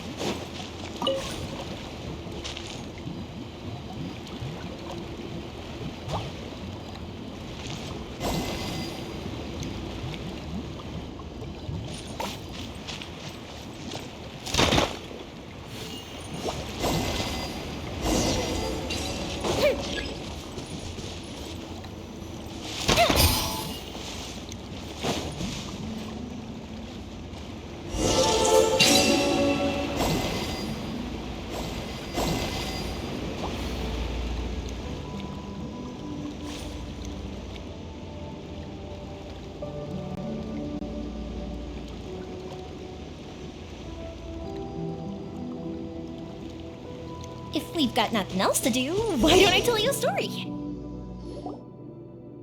It worked. Something just appeared. Some kind of new mechanism, maybe? By solving the puzzles, you prove yourselves worthy of inheriting the secrets of the past. At the end of each puzzle, you're rewarded with With? a key. Oh, it must be the key to the big door. Huh? This is one of the Marechaussee Hunter keys that are passed down from generation to generation. It looks just like the one Master passed down to me. It is said that 4 keys in total are required to form the final, complete key.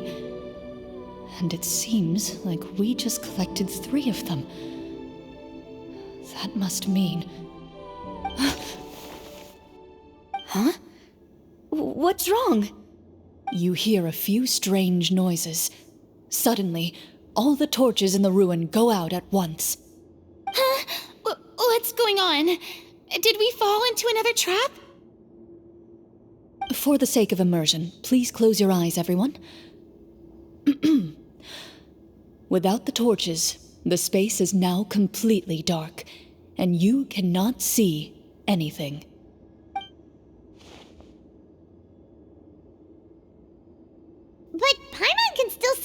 bit over here. Oh, right, sorry. Suddenly, you hear the sound of footsteps pierce through the darkness.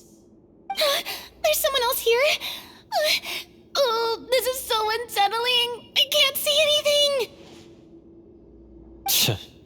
I've been discovered then. Wait, that voice, it's. You recognize the voice as belonging to the guard who led you to this place. It appears he now covets the treasure for himself and has come to stake his claim. Oh, so this is just part of the script. Then I can probably relax. Well, if we can't see anything, that means we can't fight to the fullest of our abilities. Should we retreat for now? Judging by the way he's holding his sword, he must be a real Marachose hunter. But this isn't part of the script. Retreat? That's not the hunter way. If it's dark for us, then it's dark for him. We choose to fight. Your choice is noted. Please keep your eyes closed until I tell you the torches have been relit. This battle will be in the dark. You got it. Well then, let us begin.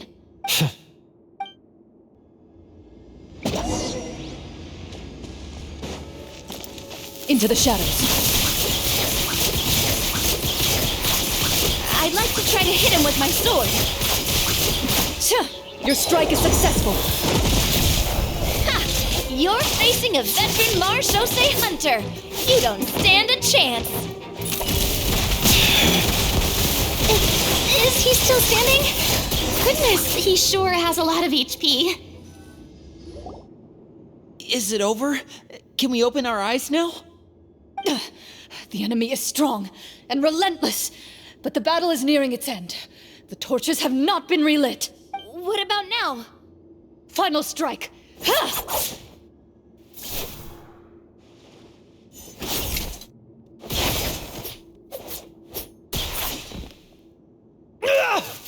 Well, did we get him? Glorian? Warm fire flickers across the walls once more. Your vision is now clear. In an impressive display of courage, the four of you successfully defeat the uninvited guest. That look in his eyes. It's like he became an entirely different person as soon as I defeated him. Huh? Mr. Florian? Oh, wait. We're supposed to be role-playing. I should stay in character. Speak your name, guard. Why did you lead us here just to betray us? Is this treasure really more important to you than bringing peace to the kingdom? What kingdom? What peace? Those were nothing but lies. I, Florian, am a true Marachose hunter, descended from hunters of ages past. So he's also using his real name. Or, wait, was that the name of his character from the very beginning? Then I'm even more confused. If you truly are a Marachose hunter, shouldn't you want to help us just like you said before? Shouldn't we fight together for the sake of the people? What do you know? In this day and age, there's no glory to be had as a Marachose hunter. What's that supposed to mean? My skills were passed down to me by my father. We lived a life of obscurity in the remote wilderness. Still, he devoted everything he had to being a Marachose hunter. And what did he get in return? A life of poverty and pain. In a world that forgot all about him. When he died, not a single person came to mourn his passing. The Marachose hunters were the ones who saved this city. We're heroes. We deserved more recognition and respect than this. Is he talking about how no one in the capital seems to remember the hunters and their legacy? I didn't expect the script to contain this level of social criticism. So that's why you want to take the treasure for yourself? You feel like you're owed fame and wealth? If you already knew where the treasure was located, why didn't you just come down here and take it? Because I still needed the final key. Only a true Marachose hunter is capable of passing through this final door.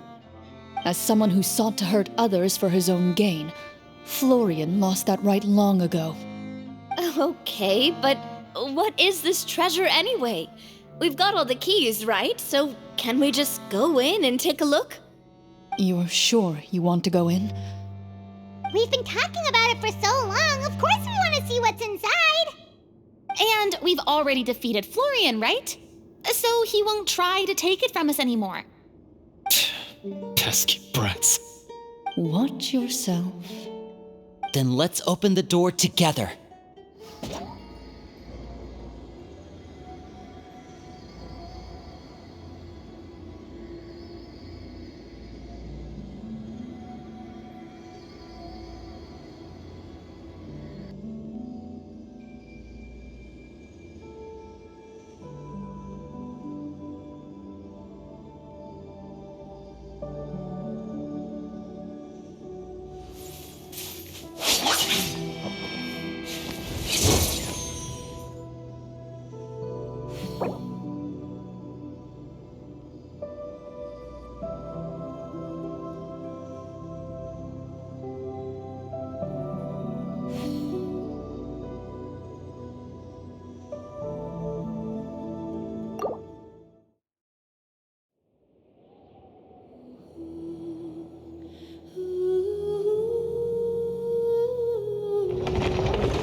Is it over? What about... Final strike! Ha!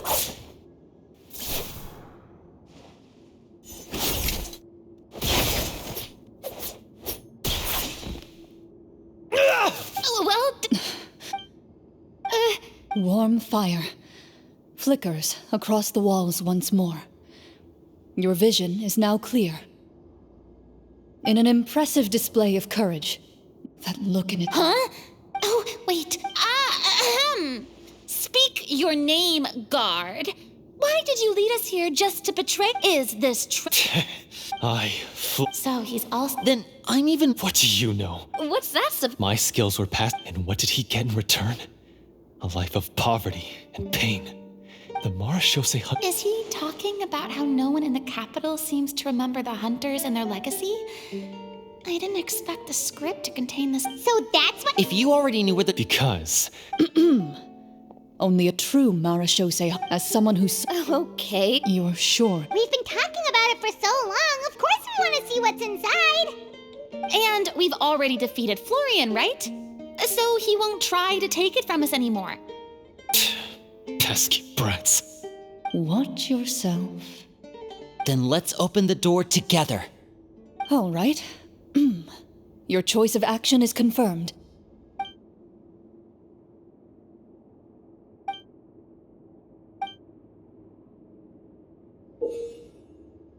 Before you, the door to the treasure, sealed and undisturbed for more than 100 years. You hear the shrill wail of the door hinge as it rotates for the first time after years of disuse, almost like a sleeping giant letting out an extended yawn. You get the impression that the secrets buried behind this door might be just as heavy as the sound you just heard.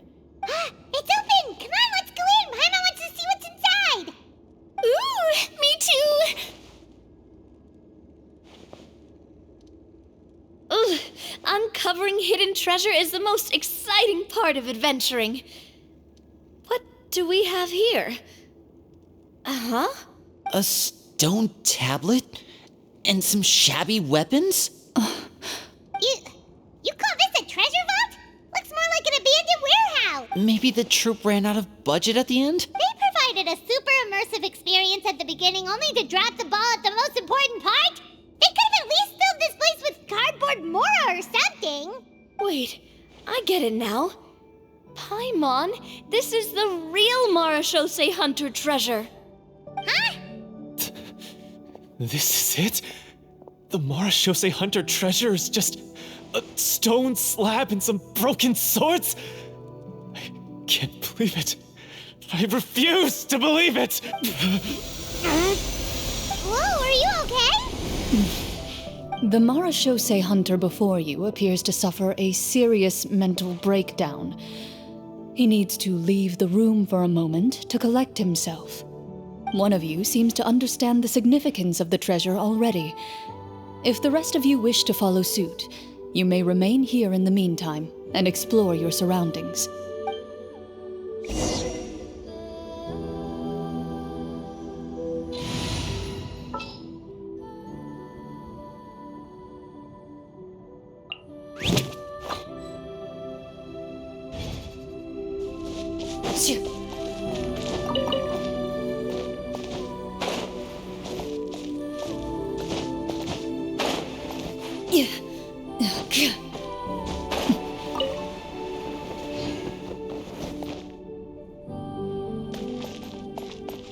Walter.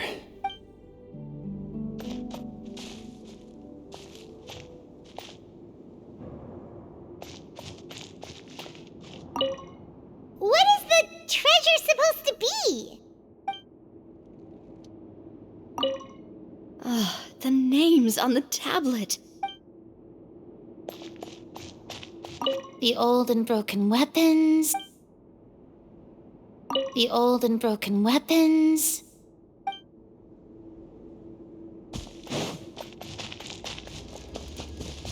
Loaded.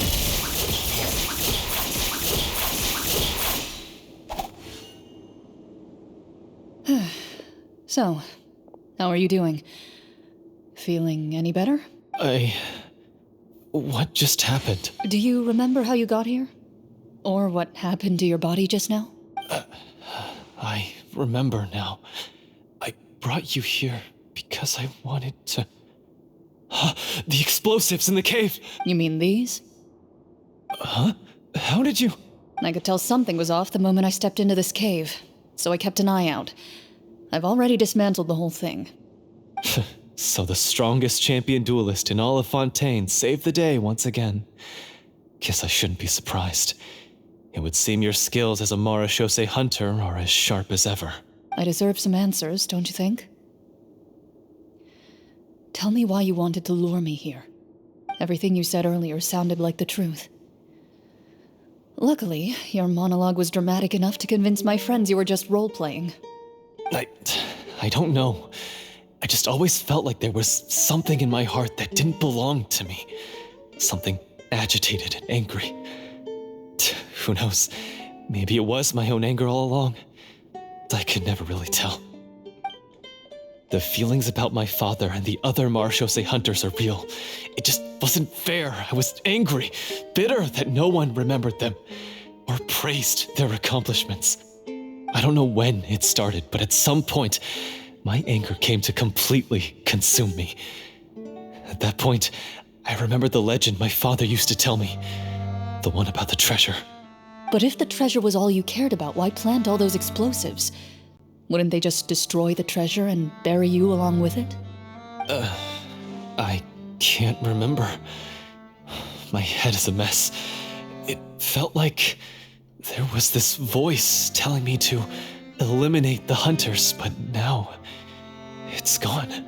From your description, I suspect you were dealing with a devorator. Devorator? Oh, your master, your father, I mean, never talked about it? It was a kind of monster that was active several centuries ago. No, I've heard of it. I'm just not sure why you suddenly... Wait, it can't be. The seal! The seal? My family has served as marechaussee hunters for many generations. But the title and swordsmanship weren't the only things passed down over our line. There was a seal as well. My father instructed me to always watch over that seal and maintain it regularly. He said it had been passed down over a truly ancient age, and protecting it was our clan's most important duty. But I neglected that duty after he died. I finally decided to come down and check on it one day, and that's where my memories become fuzzy. The devorator would be a formidable adversary for any mortal being, even ones as capable as the hunters.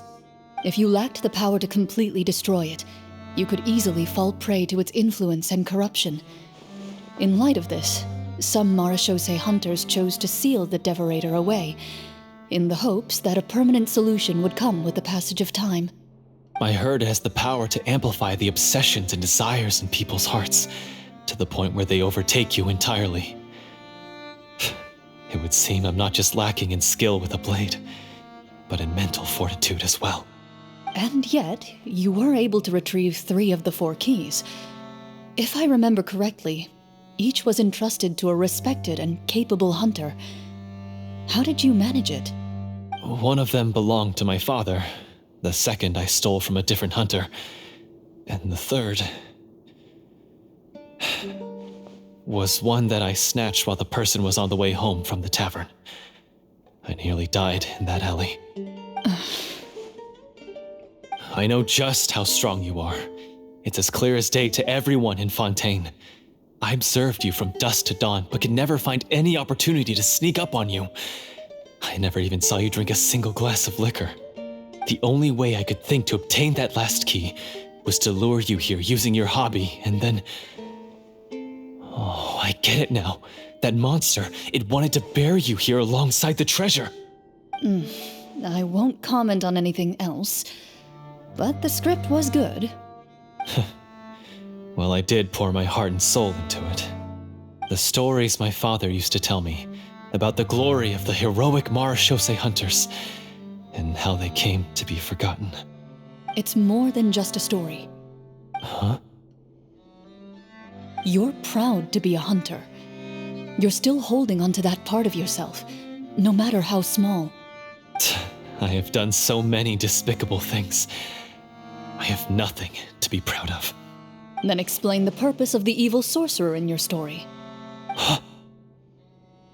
Isn't he the true antagonist? The one who sought nothing but his own gain, and used the people as pawns to attain it? In your heart of hearts, he was the one you truly wanted to defeat. But I've already tainted my sword. I no longer have any right to... Wake up, Florian. Remember how you introduced yourself earlier. Do you really think the hunters acted out of a desire for honor and glory? Or to be loved and acknowledged by the people? What did your father teach you about our order? You do not wield your sword for yourself, but to protect those you serve. There's nothing special about a blade. It's the intentions of the wielder that matter above all else. Do you still not understand? Even after seeing the treasure for yourself? The contents of that room, they represent the true legacy the hunters left behind. You're right. I am a Marachose hunter. It's time for me to redeem, no, to finally serve the people I vowed to protect all along. I wouldn't be so quick to push aside the need for redemption. I know. That's a charge I won't bother to defend myself against. Good. Then, come with me, and help me see the script through to the end. Huh? See the script through to the end? But there's no more script left. Never finished it, huh? No, I mean, I wrote the script with the sole purpose of luring you all here. There was no reason to write beyond this point. Then we'll just have to keep writing it. The evil sorcerer still needs to be defeated. You mean the Devorator? Are you saying I have to make up the rest of the script as we go along? Is that really so hard? You've already written most of it. Surely you can write an ending where the hunters win and justice prevails. I'll be there to help you too. You aren't afraid your party will fall into danger? I know what my friends are capable of, and they're all quite skilled. Besides, I need their help. Then, are you going to tell them the truth about all this? I don't intend to spoil the fun. Sometimes, protecting dreams and fantasies is more important than exposing the truth. Don't you think?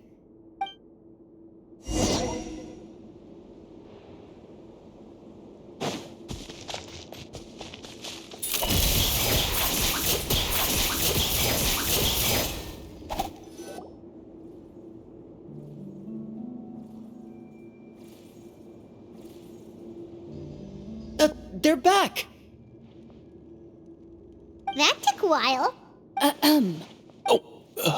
Ahem! My fellow Marashose hunters, please forgive me, for I have sinned. Tone it down. Sorry. After crossing swords with you and witnessing your courage in battle, I've rediscovered my true self and regained my pride as a Marashose hunter. Oh, do I smell a redemption arc? I confess, I was brainwashed by the evil sorcerer. He asked me to lure you here so he could bury you in this cave. That little...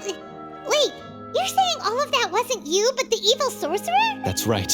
He's adept at manipulating the hearts and minds of the people. I fell under his influence because I did not possess a strong enough sense of will. And how are you going to prove that you're a changed man?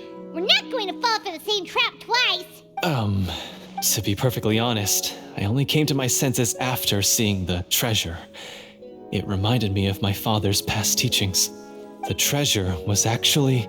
The names of all the Marashose hunters from ages past and their weapons? Wait, you already know? Of course. Don't underestimate a veteran role player's exploration skills. Oh, wait, I mean Marashose hunter Navia's exploration skills. We just finished reading through the content of the stone tablet. That tablet recorded the lives of some fascinating people. For example, this Marashose hunter called Est. She inherited the responsibilities of the Golden Hunter and passed judgment on many people. But in private, she had a very easygoing personality. Her favorite pastime was singing and dancing with her friends, and she was said to have a beautiful voice. So, she was just like you. Oh, you really think so? Well, when you put it that way, I suppose I also have a few things in common with this Walter. Working as an executioner, he supposedly used a countless number of tricks to confound his enemies in battle. Oh, if only I could have seen the feats of magic he pulled off back then. Their lives were all so exciting. You could write so many cool books about their accomplishments. How could they have all been forgotten? Because they chose to be. To hunt monsters that only appear in the shadows, you must also operate in the dark. To be a Marashose hunter is to willingly give up on wealth and fame. Then this stone tablet must have been left behind by their companions. That's right. Few Marashose hunters ever revealed their identity to the public. They always protected the city from the shadows. The only time they spoke of their accomplishments would be at night, when they gathered with their fellow hunters in front of the bonfire to share stories of the monsters slain by their hand.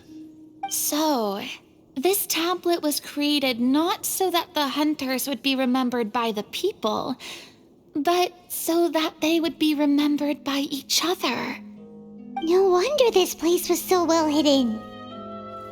You regard the stone tablet in solemn silence.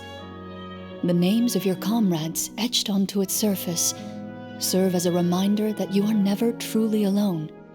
The tablet proves that, although a hunter walks a shrouded path, it is not a solitary one. There will always be those who walk beside you, a fact that remains as true today as in ages long past. Their legacies shall continue to be passed down from generation to generation, as everlasting as the stone onto which their names are carved. Father, you once told me that I should seek out the treasure if I ever became lost. So this is what you wanted me to find.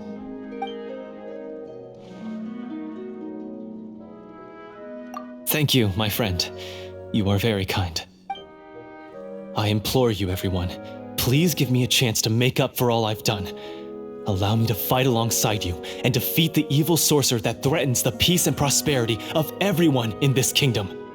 Well, I say we let you join. Sounds good to me too. Everyone makes mistakes. What matters is what you do to make up for them.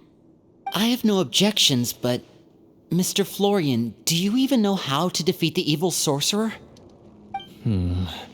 When he took over my mind, I gained some insight into his thoughts.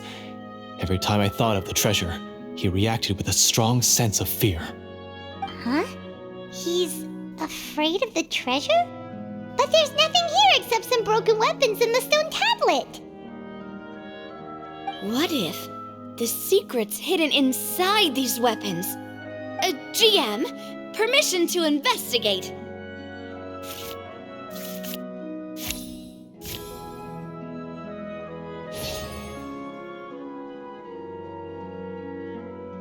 At first glance, the weapons appear absolutely ordinary.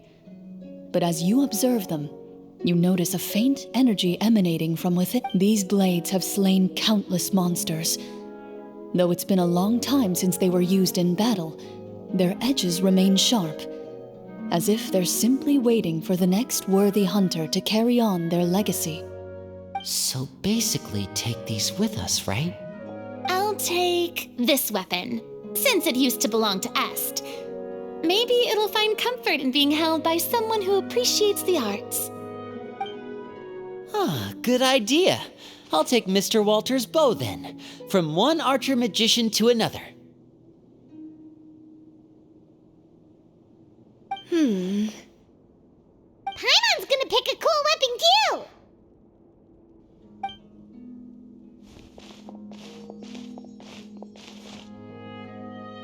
As you grip your weapons, you can almost feel the will of past hunters coursing through your being. It's a feeling of courage, determination, a silent vow passed down from generation to generation that says, eradicate the monsters, no matter the cost.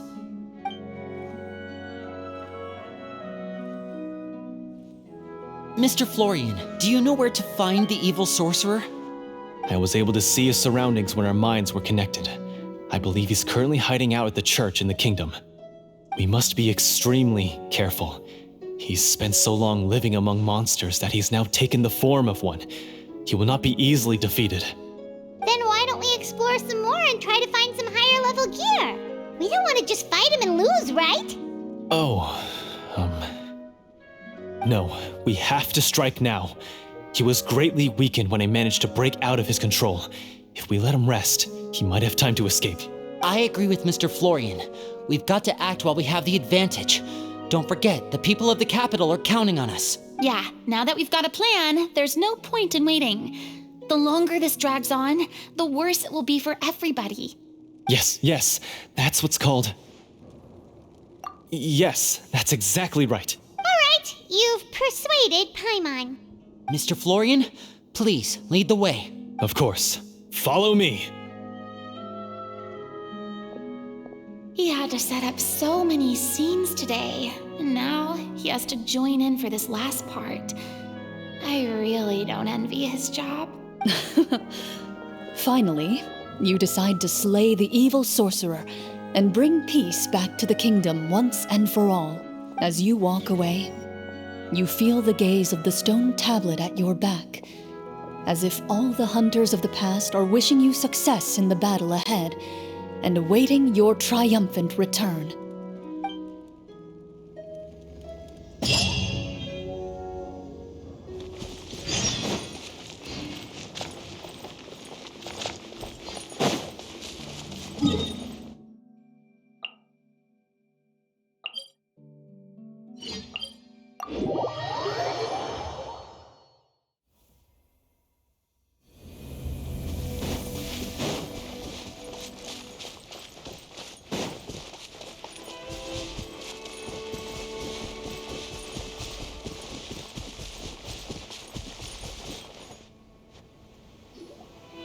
Finally, you arrive at the church Florian described. As you approach, an ominous aura surrounds you. You get the sense that your enemy is close at hand. How strange. This uneasy feeling seems so real. How did they manage that? Now, it is time for the final battle. Let's go!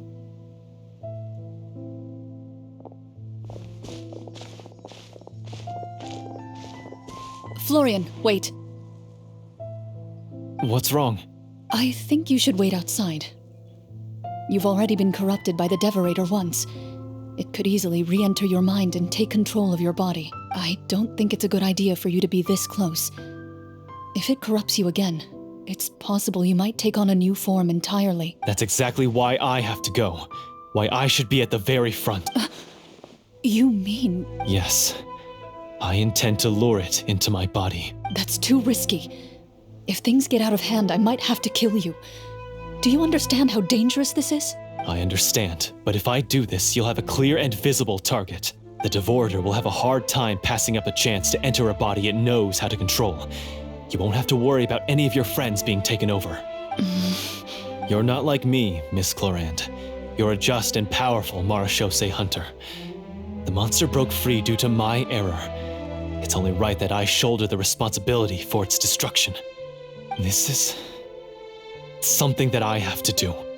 Consider it a duel to restore my honor. My only request is that you give it your all. I understand. Then, as a champion duelist, I hereby accept your request for a duel, and extend to you my most sincere regards. Thank you. The battle is now upon us. Let the Devorator once again tremble under the blade of the Marechaussee hunters.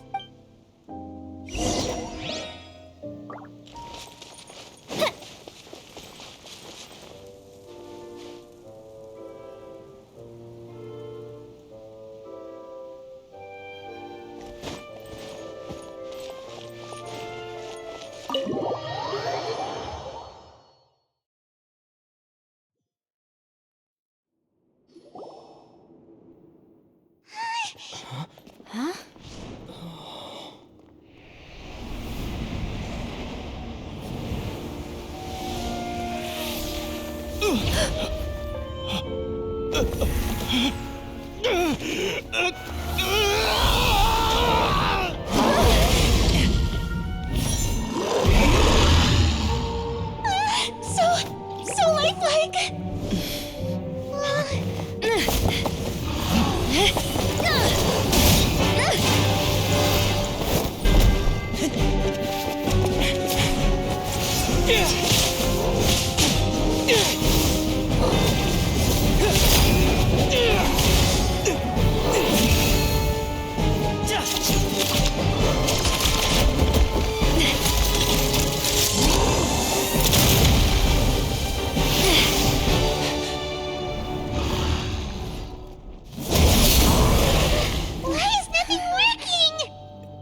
This foe is not invincible. You hold the treasure, the power to defeat it, in your own two hands. The treasure? You mean... The names! It's the Marechaussee hunters' names! How are we supposed to... You forget, Paimon? There's still one skill we saved until the very end. Hunters fight not for fame, but to aid the people whenever they are summoned. Walter the Marechaussee Hunter, master of 1,000 tricks, executioner of the Phantom Hunters, I call for aid! Est, the Marechaussee Hunter, inheritor of Cassiodor's will, judge of the Shadow Hunters. Answer my call!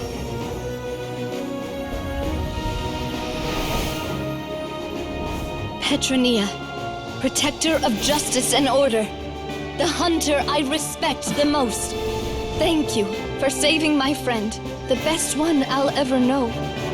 Please, lend us your strength.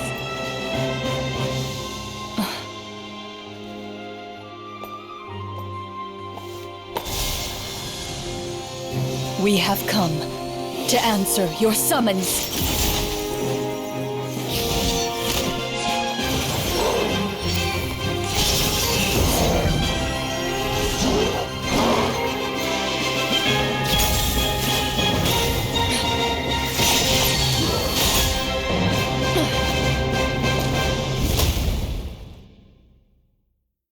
And so, the monsters were eradicated, and the sorcerer was defeated.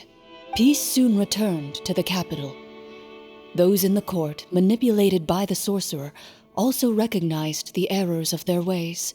Some remembered the names of the heroes who saved their kingdom, but others simply continued their lives none the wiser. Such is the story of the Marechaussee Hunters. They pursue the phantoms in the darkness and exterminate all who pose a threat. They will always protect the city and those within it, even should all memory of their accomplishments be forgotten by the very people they serve. I'm assuming we've finally reached the end of the script. Yes, you've reached one of the better endings. It's a pretty solid story overall. I thought it was just an ordinary adventure at first, but the further we got into it, the more impressed I became with the production and the plot. That final battle especially. All the effects were super realistic. Oh, right. Yeah, totally. That's a really good point. I never expected the weapons we picked up from that vault would have that kind of effect. Yeah, mine nearly scared the daylights out of me when it started glowing. I took a good look at it after we got out, but I don't think it ever lit up again. Oh, we should probably give these props back, right? I'll just leave mine here. Did you have a good time? Of course. Let me know if another script like this comes around. Sure, no problem. Then I'll head back for now. I think I need some time to fully digest everything that just happened. Once Mr. Florian is awake, please pass on my regards to him. He must be extremely exhausted to have passed out cold like that. You're right. He's had a lot to deal with. Well, see you all some other time. Toodaloo!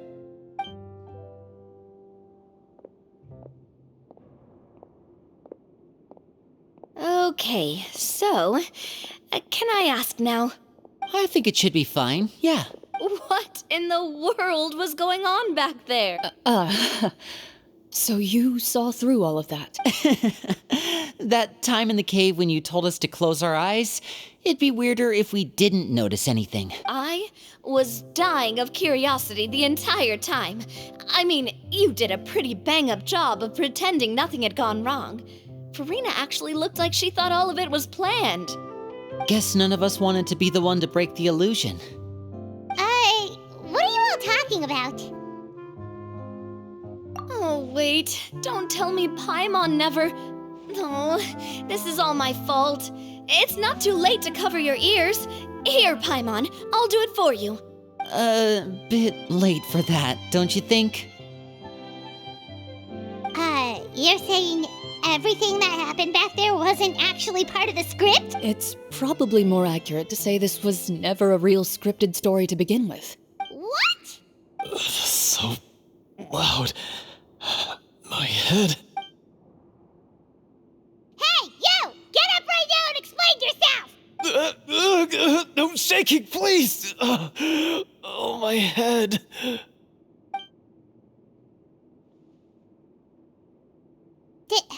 Did Paimon just hear that right? You guys made up that whole last part on the spot? It's not nice to lie to people, but Paimon's gotta admit, that was a really good story, Florian. Oh, and nice improvisation, Florian! Yeah, it was like watching a magician improvise a spectacular magic trick after forgetting an important prop. If Paimon knew something was wrong with that vault, she would have floated straight in the opposite direction. Everything was under control. As if you've ever described a situation as being out of control. I'm pretty sure any situation you consider to be easy to handle would scare a reasonable person half to death. Guess I'm just used to it. You must run into a lot of unexpected situations then. That explains why you're so good at coming up with things on the spot. As for you, Florian... I know there's no excuse for what I did. I'll turn myself into the I would say you've already suffered more than enough. What? You may have been blinded by fame and fortune in the beginning, but your actions during the final battle had proven you to be a true Marechaussee hunter. You'll be far more used to the city above ground than below. Your job as a hunter is more important. But... Of course, you'll still need to take the keys and pay a personal visit to the 2 hunters you wronged. Prepare to accept any terms they give you as well. Yes, of course. As far as I'm concerned, though, your showing in the duel was enough to prove your honor. Then I'll do exactly as you said. I'll go return those 2 keys right now. Thank you so much, everyone. I'll do my best to prove myself worthy of the second chance you've given me. I swear this on my name and honor as a Marashose hunter. Until we meet again, everyone.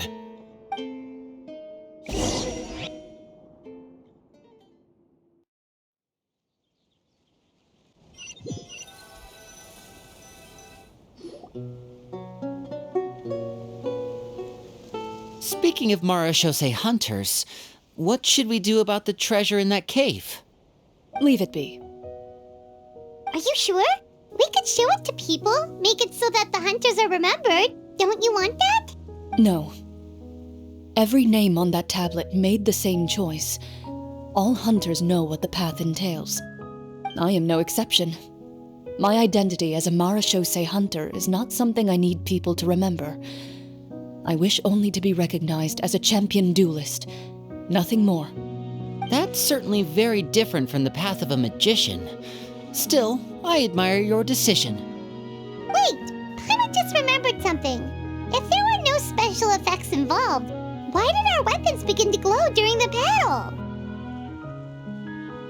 That's because the Marashose hunters of ages past would often imbue their weapons with special enchantments to suppress the monsters. Whenever a monster was nearby, their weapons would start to glow. Oh, so that's why they had an effect on that guy near the end. I really thought the summons were doing all the work. Well, I'm sure the summons were a part of it too.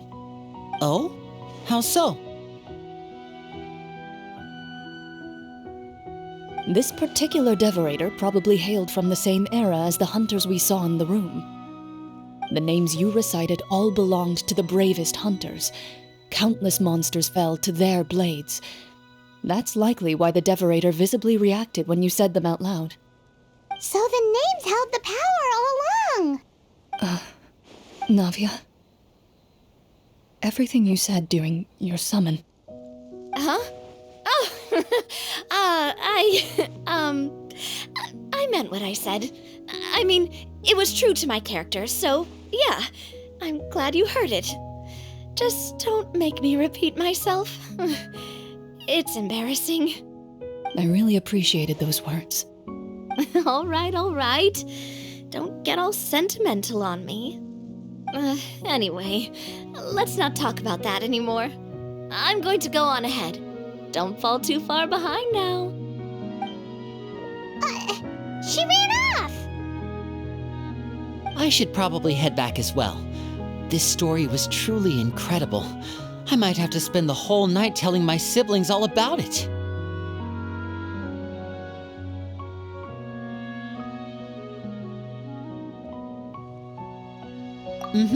Goodbye.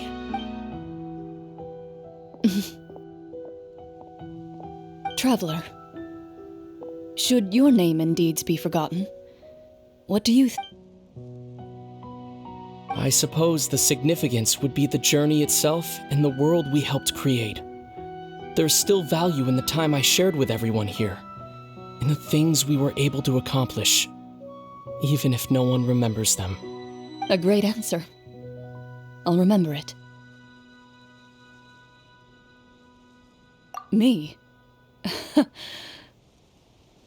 The Marashose hunter says nothing in response to that question. Perhaps her answer lies in her silence, an unspoken vow left to echo through the night. The path she walks needs no explanation.